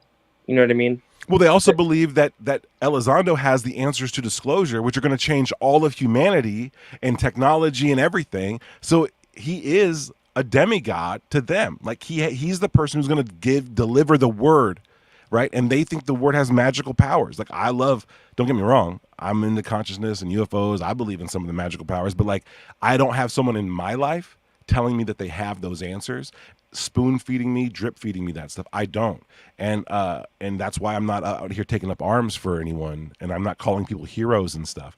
These guys have been positioned on accident, on their own accord, on Lou's accord, a very educated, experienced counterintelligence, counterterrorist guy. Like, he might have found these guys. Like, did they find each other? That's stuff that we got to find out, and I'm willing to ask those questions. But we got Kimby in the mix. Kimball showed up, and his camera turned off. Kimball, can you hear us? Yeah, can you guys hear me? We can. You're coming through real good, real good. Kimball, what do you think's going on here? You think it's just some beef or something? I was hoping you could just let me listen. I have no idea what you're talking about, so I was gonna listen for a bit. Oh, Kimby. Well, you know the cast of characters. We got Rob Heatherly, we got Shannon Scott. There was an event at Ozark Mountain, and there was a So Lou and Sean Cahill were supposed to talk, but they didn't. They both got sick. They sent in Rob and Shannon Scott to fill in the blank. So they go there. They give a presentation on the wiki files. Michael Huntington gives a review, right? Says, hey, they didn't show up. These guys did instead. And we have Scott and Heatherly gibbering about wiki conspiracies and attacking McWest in a public forum. Now, that garnered a reaction, right? The reaction came from Cahill, who had very choice words to say. It came from more Cahill, who threw more people under the bus. Greenwald weighed in. McGowan weighed in. And then Sean Cahill backs up again, says, oh, don't worry, Shannon, you're good. These guys are just chaos agents, and they don't like enemies their of lives. disclosure. They're enemies of disclosure, which is insane. And then Michael Huntington was approached by Rob Heatherly's son. There was a confrontation. He was screamed at, shouted at, pointed, chest bumped, and then told he was going to get laid out. So threatened, intimidated, and followed after this. After this happened just today, by the way. This just happened today. So, that's so I guess Michael Huntington's not feeling very safe right now, hanging out in the Ozarks. And that's basically where we're at now. And this all just comes from that one post by Cahill about like not protecting your IP or whatever. No, it comes from, I think the inception point was Huntington's post, just criticizing these guys. And then Cahill came in, criticized Huntington, and then it kind of escalated from there. And then today, I think it was the day that Cahill dropped the whole thing about the router. The router thing, let me try to find it. Can you leave it on the router was, for a second? Kimball, yeah, what the router do you thing make was of this? weird. I'm curious what you make of this one. You were kind of in the chat saying like we shouldn't cover this and whatnot. What do you make of Sean Cahill saying, no offense to folks with green, street, go, gal, wall, or duh sounds in their name, but you should learn to mask your router locations. Y'all kind of stanky at this for payroll. Yeah, I think when Cahill came out and said what he said, like he's putting a target on his back by probably all sorts of people who have different, maybe opposite agendas. And I think to take like precautionary measures on your security, and like if someone's like threatening you with physical violence and you try and track down their IP, like how is that creepy? Like that's just a normal guy who's like taking measures to So you protect don't find any issue with what Sean Cahill's saying here? I mean, I can see how it could be construed a certain way. What did Green Street, Susan Go, Greenwald, and do you think the duh, who has a duh in their name in the UFO community, the DUH sound? We're just running with Red Panda Koala for now. And Red Panda Koala, what have they done to Sean Cahill? It sounded like you feel like that he was threatened by these people or something. Who's the guy? Michael, what's his name? Huntington's not even on the list. I think these people were reacting. Maybe I saw Greenwald was reacting to some of this stuff too. But yeah, this was just this, right? Yeah, but Greenwald, Green Street, Susan Go, or whoever Duh was, let's call it Panda, they've never threatened Cahill's life. They've never said anything that needed investigation to Cahill. Cahill had no merit, justifiably anyway, to go ahead and research where their routers were. So what was this tweet in response to then? Like it was just like in the flurry of him being enraged. I believe this one was after his first comment on the Michael Huntington thing and before the don't apologize. Can you back up and just go a step more meta? And what was tweeted at him that made him say this? I have no idea. I think he was just angry at people being angry. I would probably tell you a lot. If you're going to sit and dissect it for an hour, you might as well look at. But hold on, is this a reply? Is this a reply or is this just a post? It's just a public post. Yeah, so it's not in response to anything. And he actually doesn't, it's not ambiguous, Kimball. He says to folks with green, he names them, and then he says, you should learn to mask your router locations. Y'all kind of stanky at this for payroll. I don't know what that means. I mean, it sounds like he believes that there's like an anti-disclosure movement amongst certain groups, probably in government, maybe some outside the government, and he feels like he's being targeted by that interest group. I don't know how that. Well, no, that's a great point, Kimball, because this is how they get people to do what they Susan do. Go, right? No, they frame it as your Susan Go's like you're Sean Kirkpatrick. You're the guy in the 50s who said this is all fake. You're the person preventing me from having my truth with disclosure, right? So that's an important point, Kimball, that you point out. This is how they do it. Well, where did the rumors start? You're not John Greenwald, father, loving father. Remember, you're a disciple of the cover-up, John Greenwald. Now, right. You know what I mean? And now all this anger and hate we have towards this concept of the cover-up, we can like unleash it on you. In the same way that he feels he can say who or what is disclosure or not an enemy of disclosure. You know what I mean? He's tapping into that. Yeah. Well, I mean, some of these people aren't as public about like every thought and impulse they have that a lot of these other individuals put on Twitter. So it's really hard to know where Cahill is coming from based on just this one post or what provoked it. But I just think this post was in the middle of multiple posts about this Ozark thing. He was clearly flustered and upset about the Ozark thing. And I'm just saying we need to like dive into that, like what made him upset. But the good news is that I don't think "duh" is for Red Panda. I think it's for Peter Lavenda, maybe. Lavenda's with the crew though. Hey, that was a good name I'm just saying, association. what other but duh but can you? I can't, and that's why I think it's Panda. But I really can't think of a single one. But Panda, haven't we come across a lot of claims that we are on like Susan Go's payroll or on Moran Lerner's payroll? Where do those rumors start? And why are they so what's the word, pervasive? Why are they so insidious? Why do they stick around so much? Maybe, and I'm just spitballing here. Maybe because some of these claims that are like, hey, Tupa works for the right wing conspiracy theory group, or hey, Red is he's on the payroll for Susan Go. I can't tell you how I know that, but just know. And then it just finds its way into the community, and they all act accordingly to it. And then it's posts like these that seem like they could almost stoke that fire, right? Y'all kind of stanky at this for payroll, as if we're on a payroll. You're on a payroll, Red. As if he's already looked at our router location.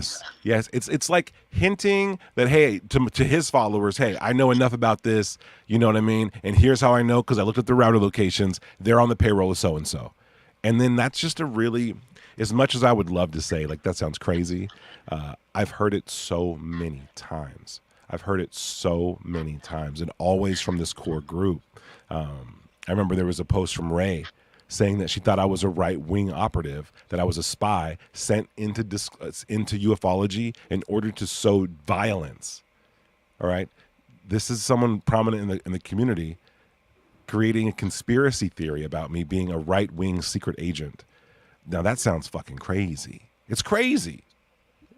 So yeah, I don't know, dude. I think when I read, after the years of being involved and getting to watch this play out, after what happened to Rather Be Squidding and all the other people, after what happened to me and you, and even to an extent Kimball, I look at these things and I read between the lines, or at the very least read it. I read it in its totality. I want to know what kind of hints are getting dropped, because it does happen in this community with this specific group of people. This is the kind of language that I see, that either it's purposefully vague and ambiguous as to not be blamed for anything, or it's triggering the people who were meant to take up arms and continue this research. What did he say? What did Rob Heatherly say? They're gonna get back on them with their pushing 100%. Probably don't need to go with a battle cry, but the reality of it is that's what we have. We do have a battle cry. We do have a call for action, a call to arms. The start of the edge. I put out some tweets. Lou. That's their call, not anyone else's.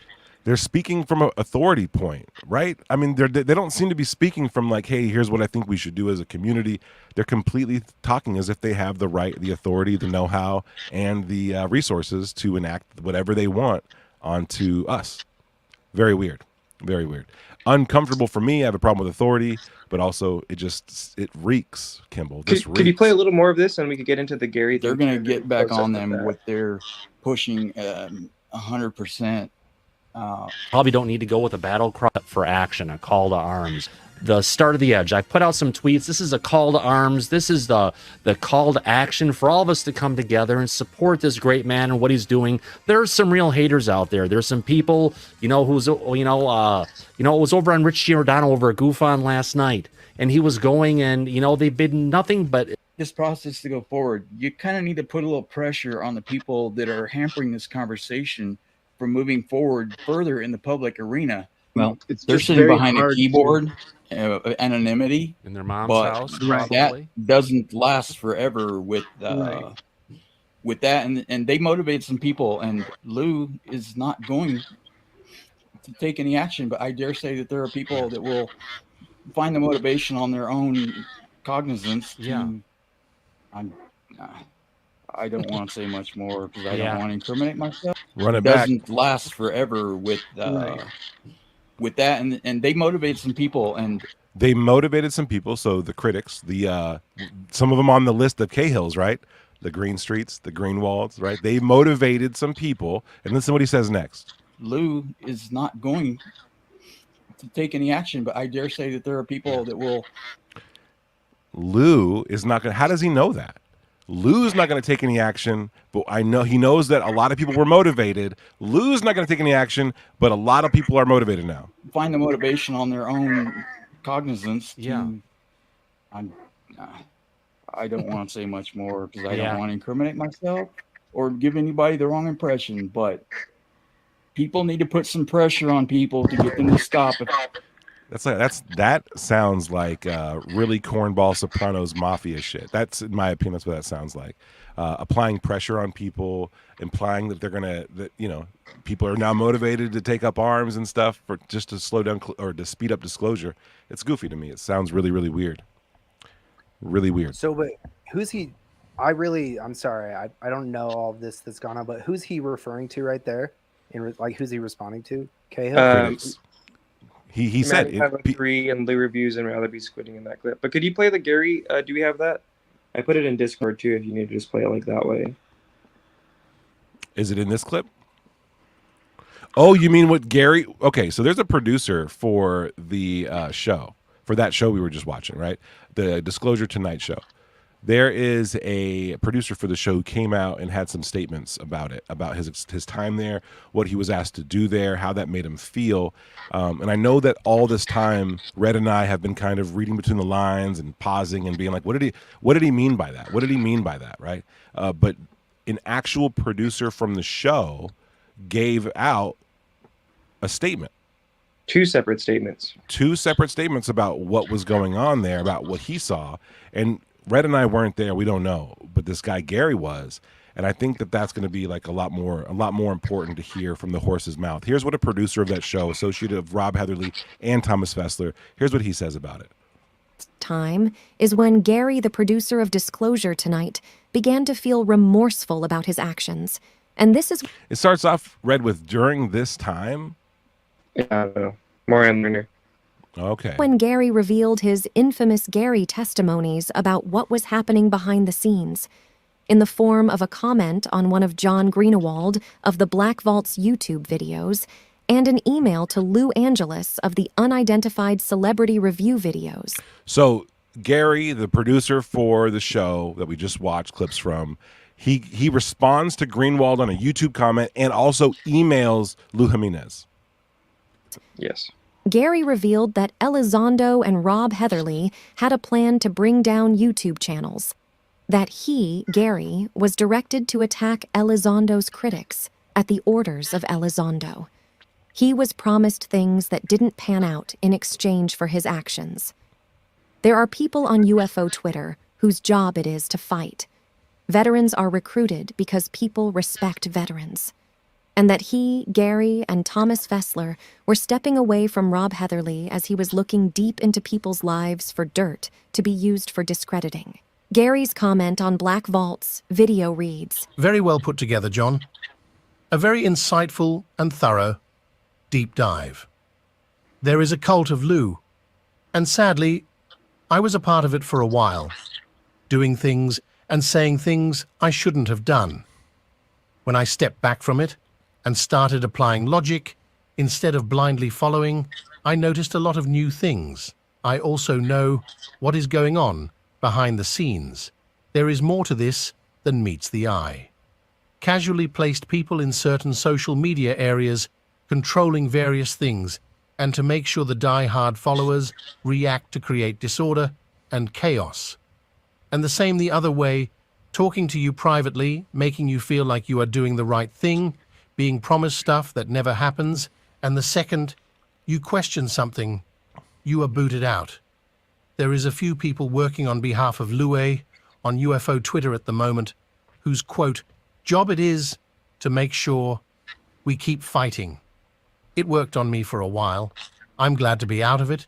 It's too nasty and viscous and calculated. Another angle they use is recruiting veterans, because it's so frowned upon to call out veterans so people don't question anything. It's all a club. Again, thank you, John, for all your hard work on this." Gary's email. Damn. So Gary's just laid it out, that he was asked to do all these things, blindly following. I noticed a lot of new things, separating from Rob because he was looking into stuff, like getting dirt on them. All this sounds terrible. It sounds terrible. And then the fact that he was like whipped up in it too before he noticed what was going on.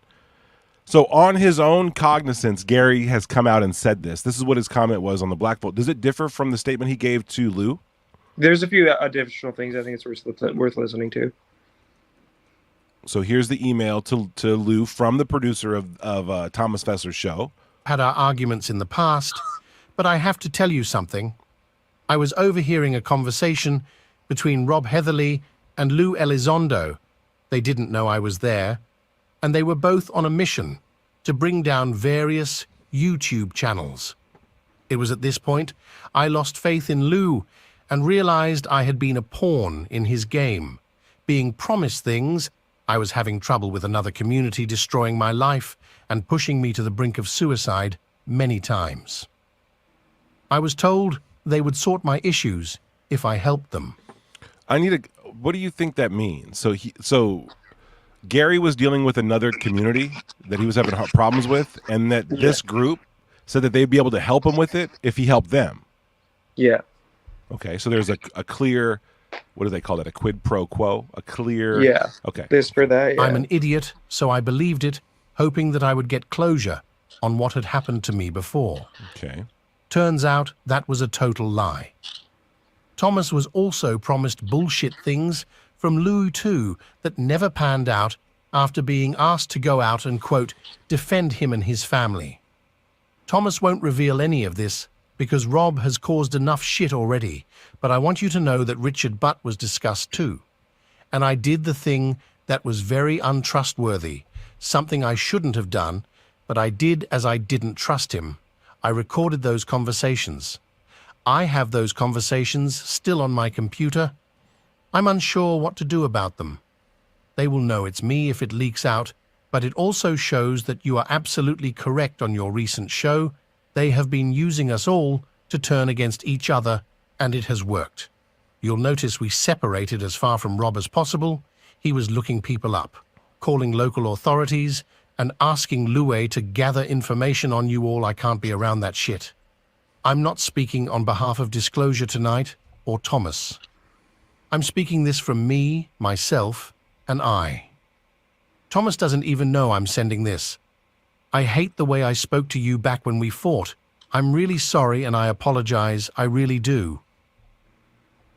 A lesson was learned though. I'll own my own shit and people can fight for themselves. I could kick myself that I was played like that. You have every right to hate me and not talk to me or email back, but please know that someone has to approve to back you up. I just have to find a way of doing it. Gary. Okay, so a lot to unpack in there, man. But the last part really rings true. I can't tell you how many times I've gotten an apology DM from people who were attacking me viciously based on what they had heard, what they were told, and they felt manipulated, and they come to me, and it happens almost every week now. Like, hey, man, I'm so sorry about that. I didn't know that I was being played like that. I shouldn't have trusted those guys. Same thing. It's the same thing. But this is alarming that he would reach out to both people very publicly, and well, the email seems private, but like, admitting, hey, I was an idiot. This shit was crazy. I was basically attacking people. Look at Thomas. Look, I'm an idiot, so I believed it, hoping they would really help me, yada, yada. Turns out it was a total lie. Thomas was also promised bullshit things from Lou that never panned out. And that was after being asked. Now, this is what he says.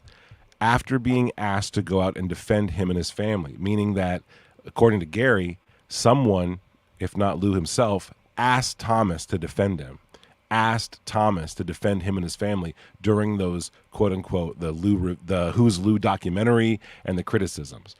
I don't know if anyone was threatening Lou or his life or his wife or his family, and that's always should be disavowed and not, that should not be going on. But at the end of the day, I personally have seen more done to the community as a form of retaliation almost, because Elizondo was made to feel afraid once. And now everyone has to feel that fear. Everyone has to, go through it. And it doesn't really, that's a goofball fucking take if you ask me. But we even heard from Rob and Thomas in the last clips that they were doing this. They said, what did Rob say? Lou's not going to do anything but a lot of people are motivated to do it. So here we see from Gary, the producer of that same show, that Lou promised Thomas Fessler a quid pro quo back and forth. You do this, I'll do that. You take care of me. You attack the people who attacked me, and I got your back.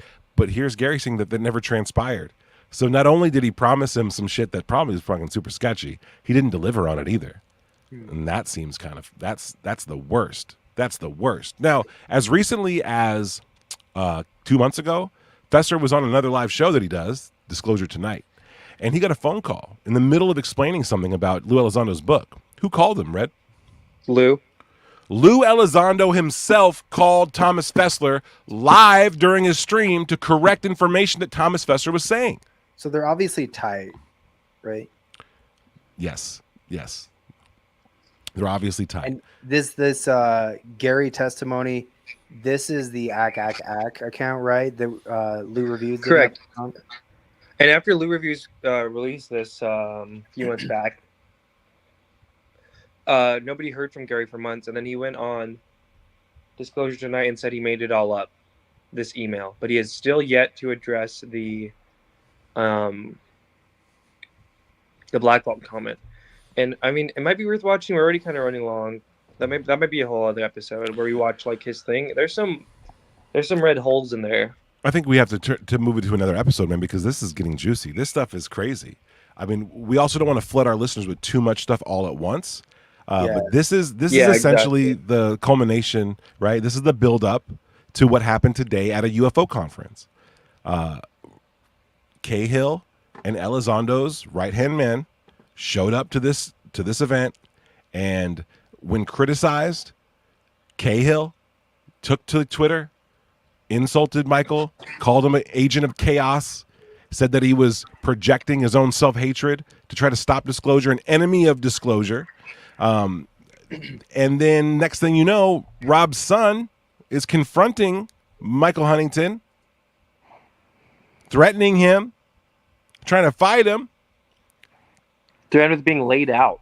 Dude. Specific verbiage. Listen, Michael Huntington, next time that happens, knock out people, dude. Don't sit here, and I don't want to see the tweets. You know what I mean? I'm just saying, like, if someone approaches you with all that energy, I hope it got on video. That's all I'm gonna say. Get it on video. Well, it's Rob Heatherly's son too. He's probably younger than Michael Huntington. Michael Huntington's there with his family. He was posting pics of like his kids there. You don't want to fight people in front of your kids. Some dude like half your age, probably in maybe a little bit better physical shape. No, I disavow that too. But I disavow the whole thing. I think the whole thing is a culmination of these dog whistles that took place beforehand. Like, it's funny how everyone was so sensitive to dog whistles a couple years ago, but now it's like, man, this is fine. We're fine. It's not a dog whistle. But yeah, I don't know, man. I just think that like confrontation like this, intimidation like this, no, it shouldn't stand at all. I'm glad Michael talked about this. I'm glad that it like came out the way it did. It just shouldn't become part of UFO culture. It shouldn't become an expected part, but it absolutely is. We got language coming from a lot of the thought leaders of disclosure that this is a war. This is a Vietnam. Like, we got a lot of language like that coming out, and I feel like some people take that very seriously, more seriously than others. People like Sawan. David Albin brought up Sawan. Sawan threatened Lou every day, LOL. Sawan threatened David Grush. Grush. Kind of a wild card. Do you think Sawan is stable? No, he's not. There's a bunch of stuff going on out here where it's probably well-to-do people, right? People who mean well, that are just, it seems like they're pushed and polarized to take one side or the other, and the people describing to them what side represents what are people who are weaponizing them. Yes. Just recognize too, like, the bias that I think all three of us have. Probably you guys, maybe more than me, because you guys were harassed and targeted, and any illegal means that are being used to try and gather information on people, especially without their knowledge, is super weird and fucked up. But at the same time, let's remember, because of that bias we have, you shouldn't equate that. I mean, my assumption is that Cahill was making that statement out of like a sense of like defensiveness. Can you go back to that one, Tupa? Sure. router Real one? quick. Like who else recently has been whistleblowing on what's been going on? People who like, I don't know, you could say grew a spine, but maybe they like their morality were like, no, I'm not gonna put up with this. UAP Mike, right? And he was kind of known for like he knew of ways to find if sock accounts were linked to like the same, you know, he could match phone numbers or something. And that could be construed as like weird and creepy and collecting data, but like if you're smart and you're talking about this topic, I don't think it's out of line at all to be like, look, if you're gonna come at me with some bullshit and threaten whatever violence or just But that didn't happen. But that didn't happen. Okay. Like if they I don't really know what violence, but like you can't invent this fake. I never threatened violence to. I'm just running with it. That does me. I never threatened violence to him. Green Street, Greenwald never threatened violence. So like, right? You're having to like create this whole fake scenario to make what he said normal. You know what I mean? Not really. I think people who just take their own security seriously, and especially people like Cahill, who has he's done what he's done, right? He needs to take precautionary measures and protect himself. Okay, well, with that in mind, Kimball, what does this tweet do to protect himself? It just lets them know that, like, look, again, I don't know what provoked this, so it's hard to really contextualize. Well, I follow Green Street pretty closely. I follow Greenwald closely. I don't fuck with Susan Go. I don't give a shit who they are. But then, I like them. They've never made threats, and they definitely don't appear to me to be being on a payroll of Susan Go. You know what I mean? Like, there's just so much we don't know. Like, right? Mike is saying. UAP Mike's hypothesis right now is that this Michael Huntington guy is part of Leah Prime's thing. And if that's the case, maybe like that paints Cahill's post in a different light. There's too much we don't know. And I think I see how this could come off. Told someone to mask their router locations? What was that? Have you ever told someone to like mask their router locations? No, but if I was like Cahill and I was in the public light, I would be prepared to do that to people because, of course, if Cahill had a PR person, they would tell him definitely don't do that. I'll tell you that right now. Maybe not. Well, here's the thing, Kimball. But it sounds like you're saying that if Cahill felt threatened, right, that this kind of tweet is kind of like okay because he's just playing hardball back. But if he wasn't, then you're probably right. Again, I don't. Well, he wasn't. He wasn't threatened because that would be blasted everywhere, right? Here's what I'm seeing, guys. Tell me what you think about this. I think that what it looks like Cahill and Elizondo received some criticism early on while trying to set up whatever they're doing now. That they received criticism early on, and that criticism could have even came from their own team, right? So Juan is come on. Right, him attacking Lou and David Grush. Doesn't it seem like having one of your guys, which Sawan is definitely in this group, having one of your guys go out there and attack these dudes for you, then it gives you carte blanche to defend yourself however you want to, and that seems to be the thing. Like in itself, right? I just don't know how strong the connections are on that specifically. Well, the Who's Lou documentary was the biggest one. That was one of the biggest transgressions. Red, you got a hot mic, but the that's like the biggest one. Right, and the Who's Lou documentary was presented to me by people who said that they knew, who were very close to Elizondo as an attack on Elizondo's family. Come to find out, that's not what it was at all. Right, so they exaggerate criticism into threat. They present to their fan base that they've been threatened. Their fan base feels motivated to do things in defense of these victims that they're just trying to help. The language is masking something. The language is being weaponized here. Like the constant positioning yourself as the victim of something while actually being on the offensive is a tactic, dude. And that's one of the things where, like, I think beyond, all this stuff, we got to look at like how these tactics are being used against our community. You might be right. You might be right. It might be. That's just a theory, but I am seeing it. This is how I see it. If you guys see it different, I'd definitely like to know because I could be wrong, but I'm watching it happen. And I see it happening not just to me, but to anyone who questions these guys. Like, all of a sudden, they're the victim, right? Here he he sent is the saying, invite to Shane, right? By the way, he's like, "You look Kimball on." Look at him. Guys, let's keep this going another hour. We got fucking UFO Shane. He is lit right now about World War III. He's so worried. Shane, I thought you had an invite. Where'd he go? But not me, a fellow was on the show. Shane. Kent 2.0. Oh my god. Okay, I'm sending it to him. You keep riffing this stupid. You're killing it. Well, I honestly, I really hate this, dude. Like, I think this kind of stuff is gonna be the death of disclosure, and they are the architects of the downfall of disclosure. That's my opinion. It's weird too, but I'll just say this, and I'm not. Again, you could be completely right. I just of all the like big wigs, of all like the big talking heads in disclosure that's come out, I feel like Cahill and you have more in common with Cahill than anyone I can think of. Now that he cut his hair, yeah, all right. But like, I'm just saying, like, no, I agree. I like a lot of the stuff Cahill has to say. That's not going to get me to forget like who I am and what I see. Like, everything bad that's ever happened to me has happened because I tried to ignore or convince myself I wasn't seeing what I was seeing. Right. And over the years, it just built up a personality trait. I'm going to call it out if I see it. Stuff like this is dangerous, not just because I found myself on the receiving end of it, but because I'm watching psychological tricks being played on psychologically vulnerable people. And I'm watching those people do things that they would not do normally. And I'm not just watching it happen. We're getting report after report after report that this is happening to people, that they were weaponized, they were used. I feel bad. There was a guy who offed his own dad on a live stream who was involved with these people. What's up, Shane? Oh shit. Shane in the house.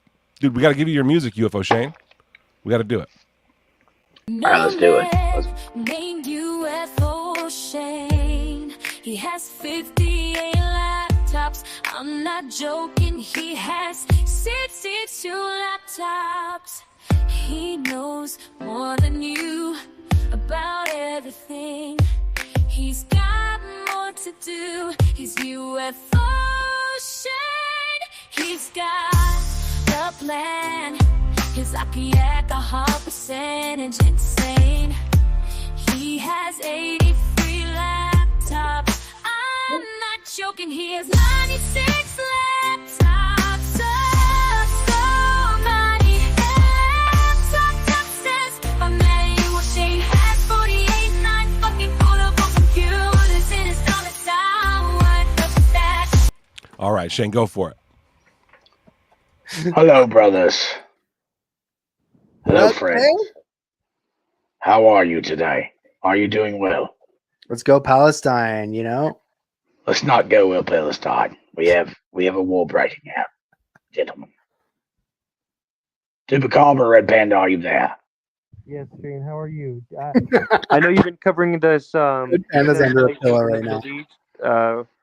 Yeah. You're behind closed doors right now, Red Panda Koala. Yes, sir. Scared. You're afraid. You're in your bunker. There are things happening on the south that we do not understand. But there are things happening that we do understand. Look at my beard. It is real. You can touch it with your hands. What is the universe? What is these things, Panda? I don't know. God. Look at my ceiling fan. Stare at it. Whoa, that's trippy. That's right. The world is trippy. I don't know. I'm just fucking around. I'm having a good night. Let's go. I said the F word immediately on getting on the show. My bad. Did my night as a whole podcast. My bad. Fuck. You're good. I gotta absolve you. You can't be the dirty mouth of the crew. You know what I mean? You're the brains of the operation, Shane. I had to take a call real quick. Sorry about that. I want to start shouting racial slurs. Let's go. 3, 2. No. Yeah, I'm gonna hit the wrong button. We're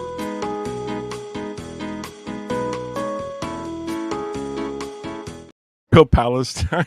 Hey, we don't know. We don't need to talk about that on the show. Can't keep it real, all right? Shane, I'm so glad you're able to join us. I don't know what happened. We forgot to send you a link. But what do you think? Do you want to weigh in on this real quick? Did you see what happened with Michael Huntington and Sean Cahill and all this? Well, Michael Huntington follows me, but he also had a weird YouTube thing where he was like looking at little girls. That's odd. No. Time out. We got to correct the record there. We got to correct the record. Michael wrong? Yes. Michael Huntington, not that's not the. It's Rob Heatherly who had a very suspicious YouTube. Oh, my bad, playlist. Michael. My bad. So Rob Heatherly is a loser. Michael Huntington has always been cool with me. My bad. Cool. You get stuff wrong sometimes. Look, I'm wearing a hoodie and a hat, so don't question what I'm saying too much. Okay? You're right. I'm the hoodie hat guy. Okay, so you don't want to like look into it too much. Yeah. Okay, all right. Like I'm the hoodie hat guy. Okay, like I don't know what's happening at any given point. Take it for what it is. Hoodie Like hat. I'm deep throating speakers right now. I don't know what's happening. We're just enjoying life. I love it.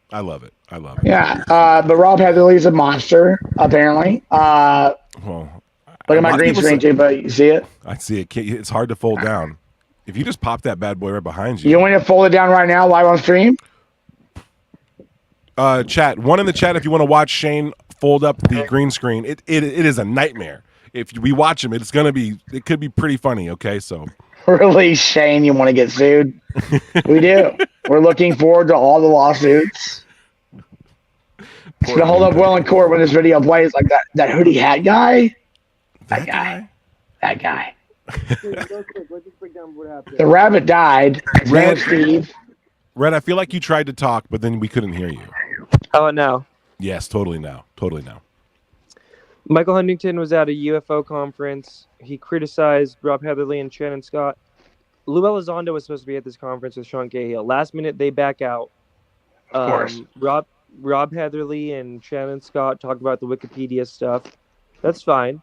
Michael Huntington criticizes it. He has the next slide. He says Heatherly gibbering about Wikipedia conspiracies. Then Sean Cahill kind of goes on some weird tirades and says, go to the next one.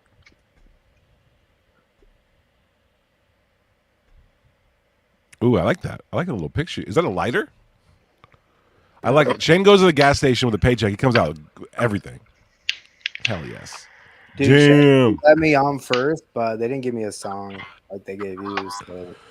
Kimball, we're going to have to make you. You've been included on almost all the original songs, but we're going to have to make you your own special one. Don't do it. Oh, Don't do it. It's going to have to happen. It's going to happen. Don't do it. He's on his P. Diddy escapades. Don't let him do it. P. Diddy, he's just I can see he's home now. His set is looking dope. Yeah, he's taking a rest before he goes on his next adventure. He's not lying. Kimball just got sexy. What are you drinking? Kombucha? He's drinking ether. That's straight ether. This is that's what ether comes in. Formaldehyde. Colloidal Yeah. silver. It's colloidal silver. 10 parts per million. But Shane, real quick, let's just get your take on this and the fight, and then probably good. This is what Cahill said today. No offense to folks with green, street, go, gow, wall, or duh sounds in their name, but you should learn to mask your router locations. Y'all kind of get this for payroll. Isn't that weird to say to someone? That's super sus. And I've talked to Sean Cahill. Now you guys know me. What happened when I asked Sean Cahill a real question? Just real quick. I know I'm the hat hoodie guy. Yeah, things got real. But yeah, I got hated on by all my friends. They're like, oh man, like your friend brought him on here. I'm like, well, this dude's a loser. Like he yelled at a woman at a UFO convention and he was like, I'm all about love and light now. I bet you are, dickhead. Like, this dude's a loser. Dude, yeah, this dude's is a big loser. Shane, honestly, props to Shane for being the only one in that space who asked Cahill like a real question. And honestly, Cahill's answer was real as well. Like his answer was solid. It wasn't. No. He was like telling me about Yogi. He was like, I'm just trying to cross my legs and experience love and light. Why was it not what about his answer stuff like this makes it not real, right? Yeah, because he didn't answer my question at all. He literally was like, I'm just all about love and light now, man. And Jeremy Gowan said misrepresenting the situation. Guys need to have that clip ready. You guys need to have if I talk to Jeremy Gowan today, I would hope that I did it different. I'm like, yeah, okay, but you didn't do it different, bro. That's how you handled it. He's yelled at a woman at a convention on record. The dude's a loser. Big loser. Who can imagine, Shane? Who can loser? Imagine? That's no filter, Shane. Let's get ready to rumble. It's happening. It's happening. So that's your take on it. Now, did you hear what happened? So after he said this, right? Other people weigh in. You know, Greenwald says, "Yo, these types of games from former military and counterintelligence agents are interesting to see play out on X. It's been going on for some time. That's true. It's also pretty telling that they're sniffing around people's router locations. I wonder what you are trying to plan. Seems odd. I agree with that, Greenwald. And then McGowan comes in super classy. Oh, look, Spectrum Boy, I disavow. And right-hand man Elizondo is making veiled threats. Engaged in doxing? Sean, you've been to my house. You've sat on my couch. You drank my coffee. You slapped my ass. You want to start this bullshit? You may want to think twice. McGowan, I said this. He wakes up ready for this shit, dude. And then... Shannon, must have clapped back at Michael. Then he apologized. And then Sean Cahill comes in and says, "Don't apologize, Shannon. Each one of those folks know they add nothing to disclosure. They relish in chaos and make others feel the hurt they feel. You didn't do it to them. Their lives and lack of courage perpetuate it. We seek disclosure." You know what that sounds like to me? Tell me. It sounds like a dude sitting with his legs crossed on a couch. And he's like, "Follow me, God. Let me guide you." These people that tell you that I'm wrong. To slow down, boom, to respond instead of react. More compassion for those around us, This is the especially dumbest shit those I've that have ever seen on the internet. probably absolutely polar opposite opinions to us. What a loser, dude. What was the last part? What was the last part? Okay, but KO might be a nice guy, right? So, but still, he's not. They only seek their voice echoed. So he's saying that the people who criticize what happened or that talk are they add nothing to disclosure. They relish in chaos. They are projecting their own self-hatred. Their lives lack courage, and they only seek to hear their voice echoed. That is just a weird thing to say. Well, this is what happened that same day, right? Today. This happened today. This happened today, Shane. This is Michael Huntington, the guy who criticized. We love you, Michael. Sorry for calling you a pedophile. You're good. Yeah, you're good. We fucked that up. Okay, so I was just physically threatened, called names, screamed at, and intimidated at Ozark UFO for criticizing the Weatherly and Scott presentation last night. Amazing and sad. Was threatened with being laid out, screamed at, chest bumped, and called a variety of screamed at names in the middle of this conference by Heatherly's son. Rob thought it was hilarious. He's still stalking me around the event. It's sad that this is being allowed. He goes on to say, who said, I think it was Red. He goes, "Who did this?" He goes, "It was Rob Heatherly's son, threatened and chest bumped to try to intimidate me. I went to Mr. Heatherly to see what the issue was. He didn't like my description of his talk on X. I think his son thinks I questioned his health issues, which I never did. When the name started, I left." So that ended up happening. That little confrontation happened after all of the hype, the buildup. And this is when me and Rob crossed swords. What do you think of that, Shane? That this happening at a UFO convention? But did what you just read? Did that happen after Cahill did his post or before? After. Yes. Hola, ¿cómo estás, mi amo, Dr. Henderson? Well, what does Shane think of this, though? Well, you want to hear from Dr. Shane, my son? Yes. Yeah, dude. I think that's part of the course. To be honest, you go to somewhere, you ask real questions, and you just get shit on. And I've done this tons of times where I ask any one of these people real questions, and they just crumble. They crumble like Linda Moulton Howe on Kurt Drymell's show. They just crumble. So, I need that clip. I keep forgetting to clip that. And by the way, the Ozark UFO conference is in my state. It's a great convention to go to. I would assume. Haven't been there because Kimball said he was going to come down here and go to it with me, but he went to Missouri. Dude, we were saying that. Imagine if you were there live and you got the video of it or something. Oh, I would have stormed the stage and probably got arrested. What would you have done? Let's run through it. If you were there at this conference, I think he just told you. I think he's telling the truth. No, but you're there in the big dining hall. You see Rob Heatherly's son go up to Michael Huntington and say, "I'm gonna lay you out." What are you doing? What is UFO Shane doing? I'm like, "Hey, let me get the mic." I'm like, "Okay, like we don't know who you are." I'm like, "Okay, this is the microphone." I'm like, "Hey, why aren't you guys lying about all this shit all the time? Why do you support Ross Coulthard, who's been caught lying 5 times? What about Lou Elizondo, who never ran ATIP? And then just get tackled, just beat to death. By Rob You know, like that's what I would do. You know, I would be a good Gimli. I don't have an axe. I have a Nerf gun. I have a shoe. I have a shoe. Shane, what would I'd you be do like, if Rob Heatherly's son came to you and was like, I'm going to lay you out? how tall is his son? I'm gonna just guess 6'2". I'm just gonna throw a 6'2" out. Shorter than me, so it would not go well for Rob Heatherly's son. Yeah, for sure. You didn't see that eclipse footage, dude. He did Shane, not. You'll lay a motherfucker out. So Rainbow Light Shane. But these kinds of confrontations shouldn't be happening at UFO conventions. No, they shouldn't. You know what's really weird to me is like if you have someone come up and they ask you the questions that they believe, that's great. And then someone comes up and they ask you another question that they believe that disagrees with what you believe, they shouldn't be shunned. Either way, honestly, whether you believe in Ross or Lou or Rob Heatherly or whatever, there should be open format for both sides. Because I came into this believing in all this stuff, and then I learned that it was all a lie. But other people haven't gotten where I have, is where I believe. But maybe I'm wrong. So we really need to figure out a way to come together and kind of figure out what we're doing incorrectly to grow. But that's not allowed. Asking these people hard questions, you know, like Lou Elizondo, for instance. If you want him to come on his show, he would have people vet you 100%. And they would make sure that you were going to make him feel comfortable, safe. But if you're speaking the truth doesn't matter how comfortable or safe you feel, because you know that you're speaking the truth. You don't vet the truth. The truth is just the truth. And that's really the problem with this topic, is that, you know, we have the Mick West and the Stephen Cambians and the Lou reviews and me and the Tupas and the Red Panda who believes in all the conspiracies. I still love you.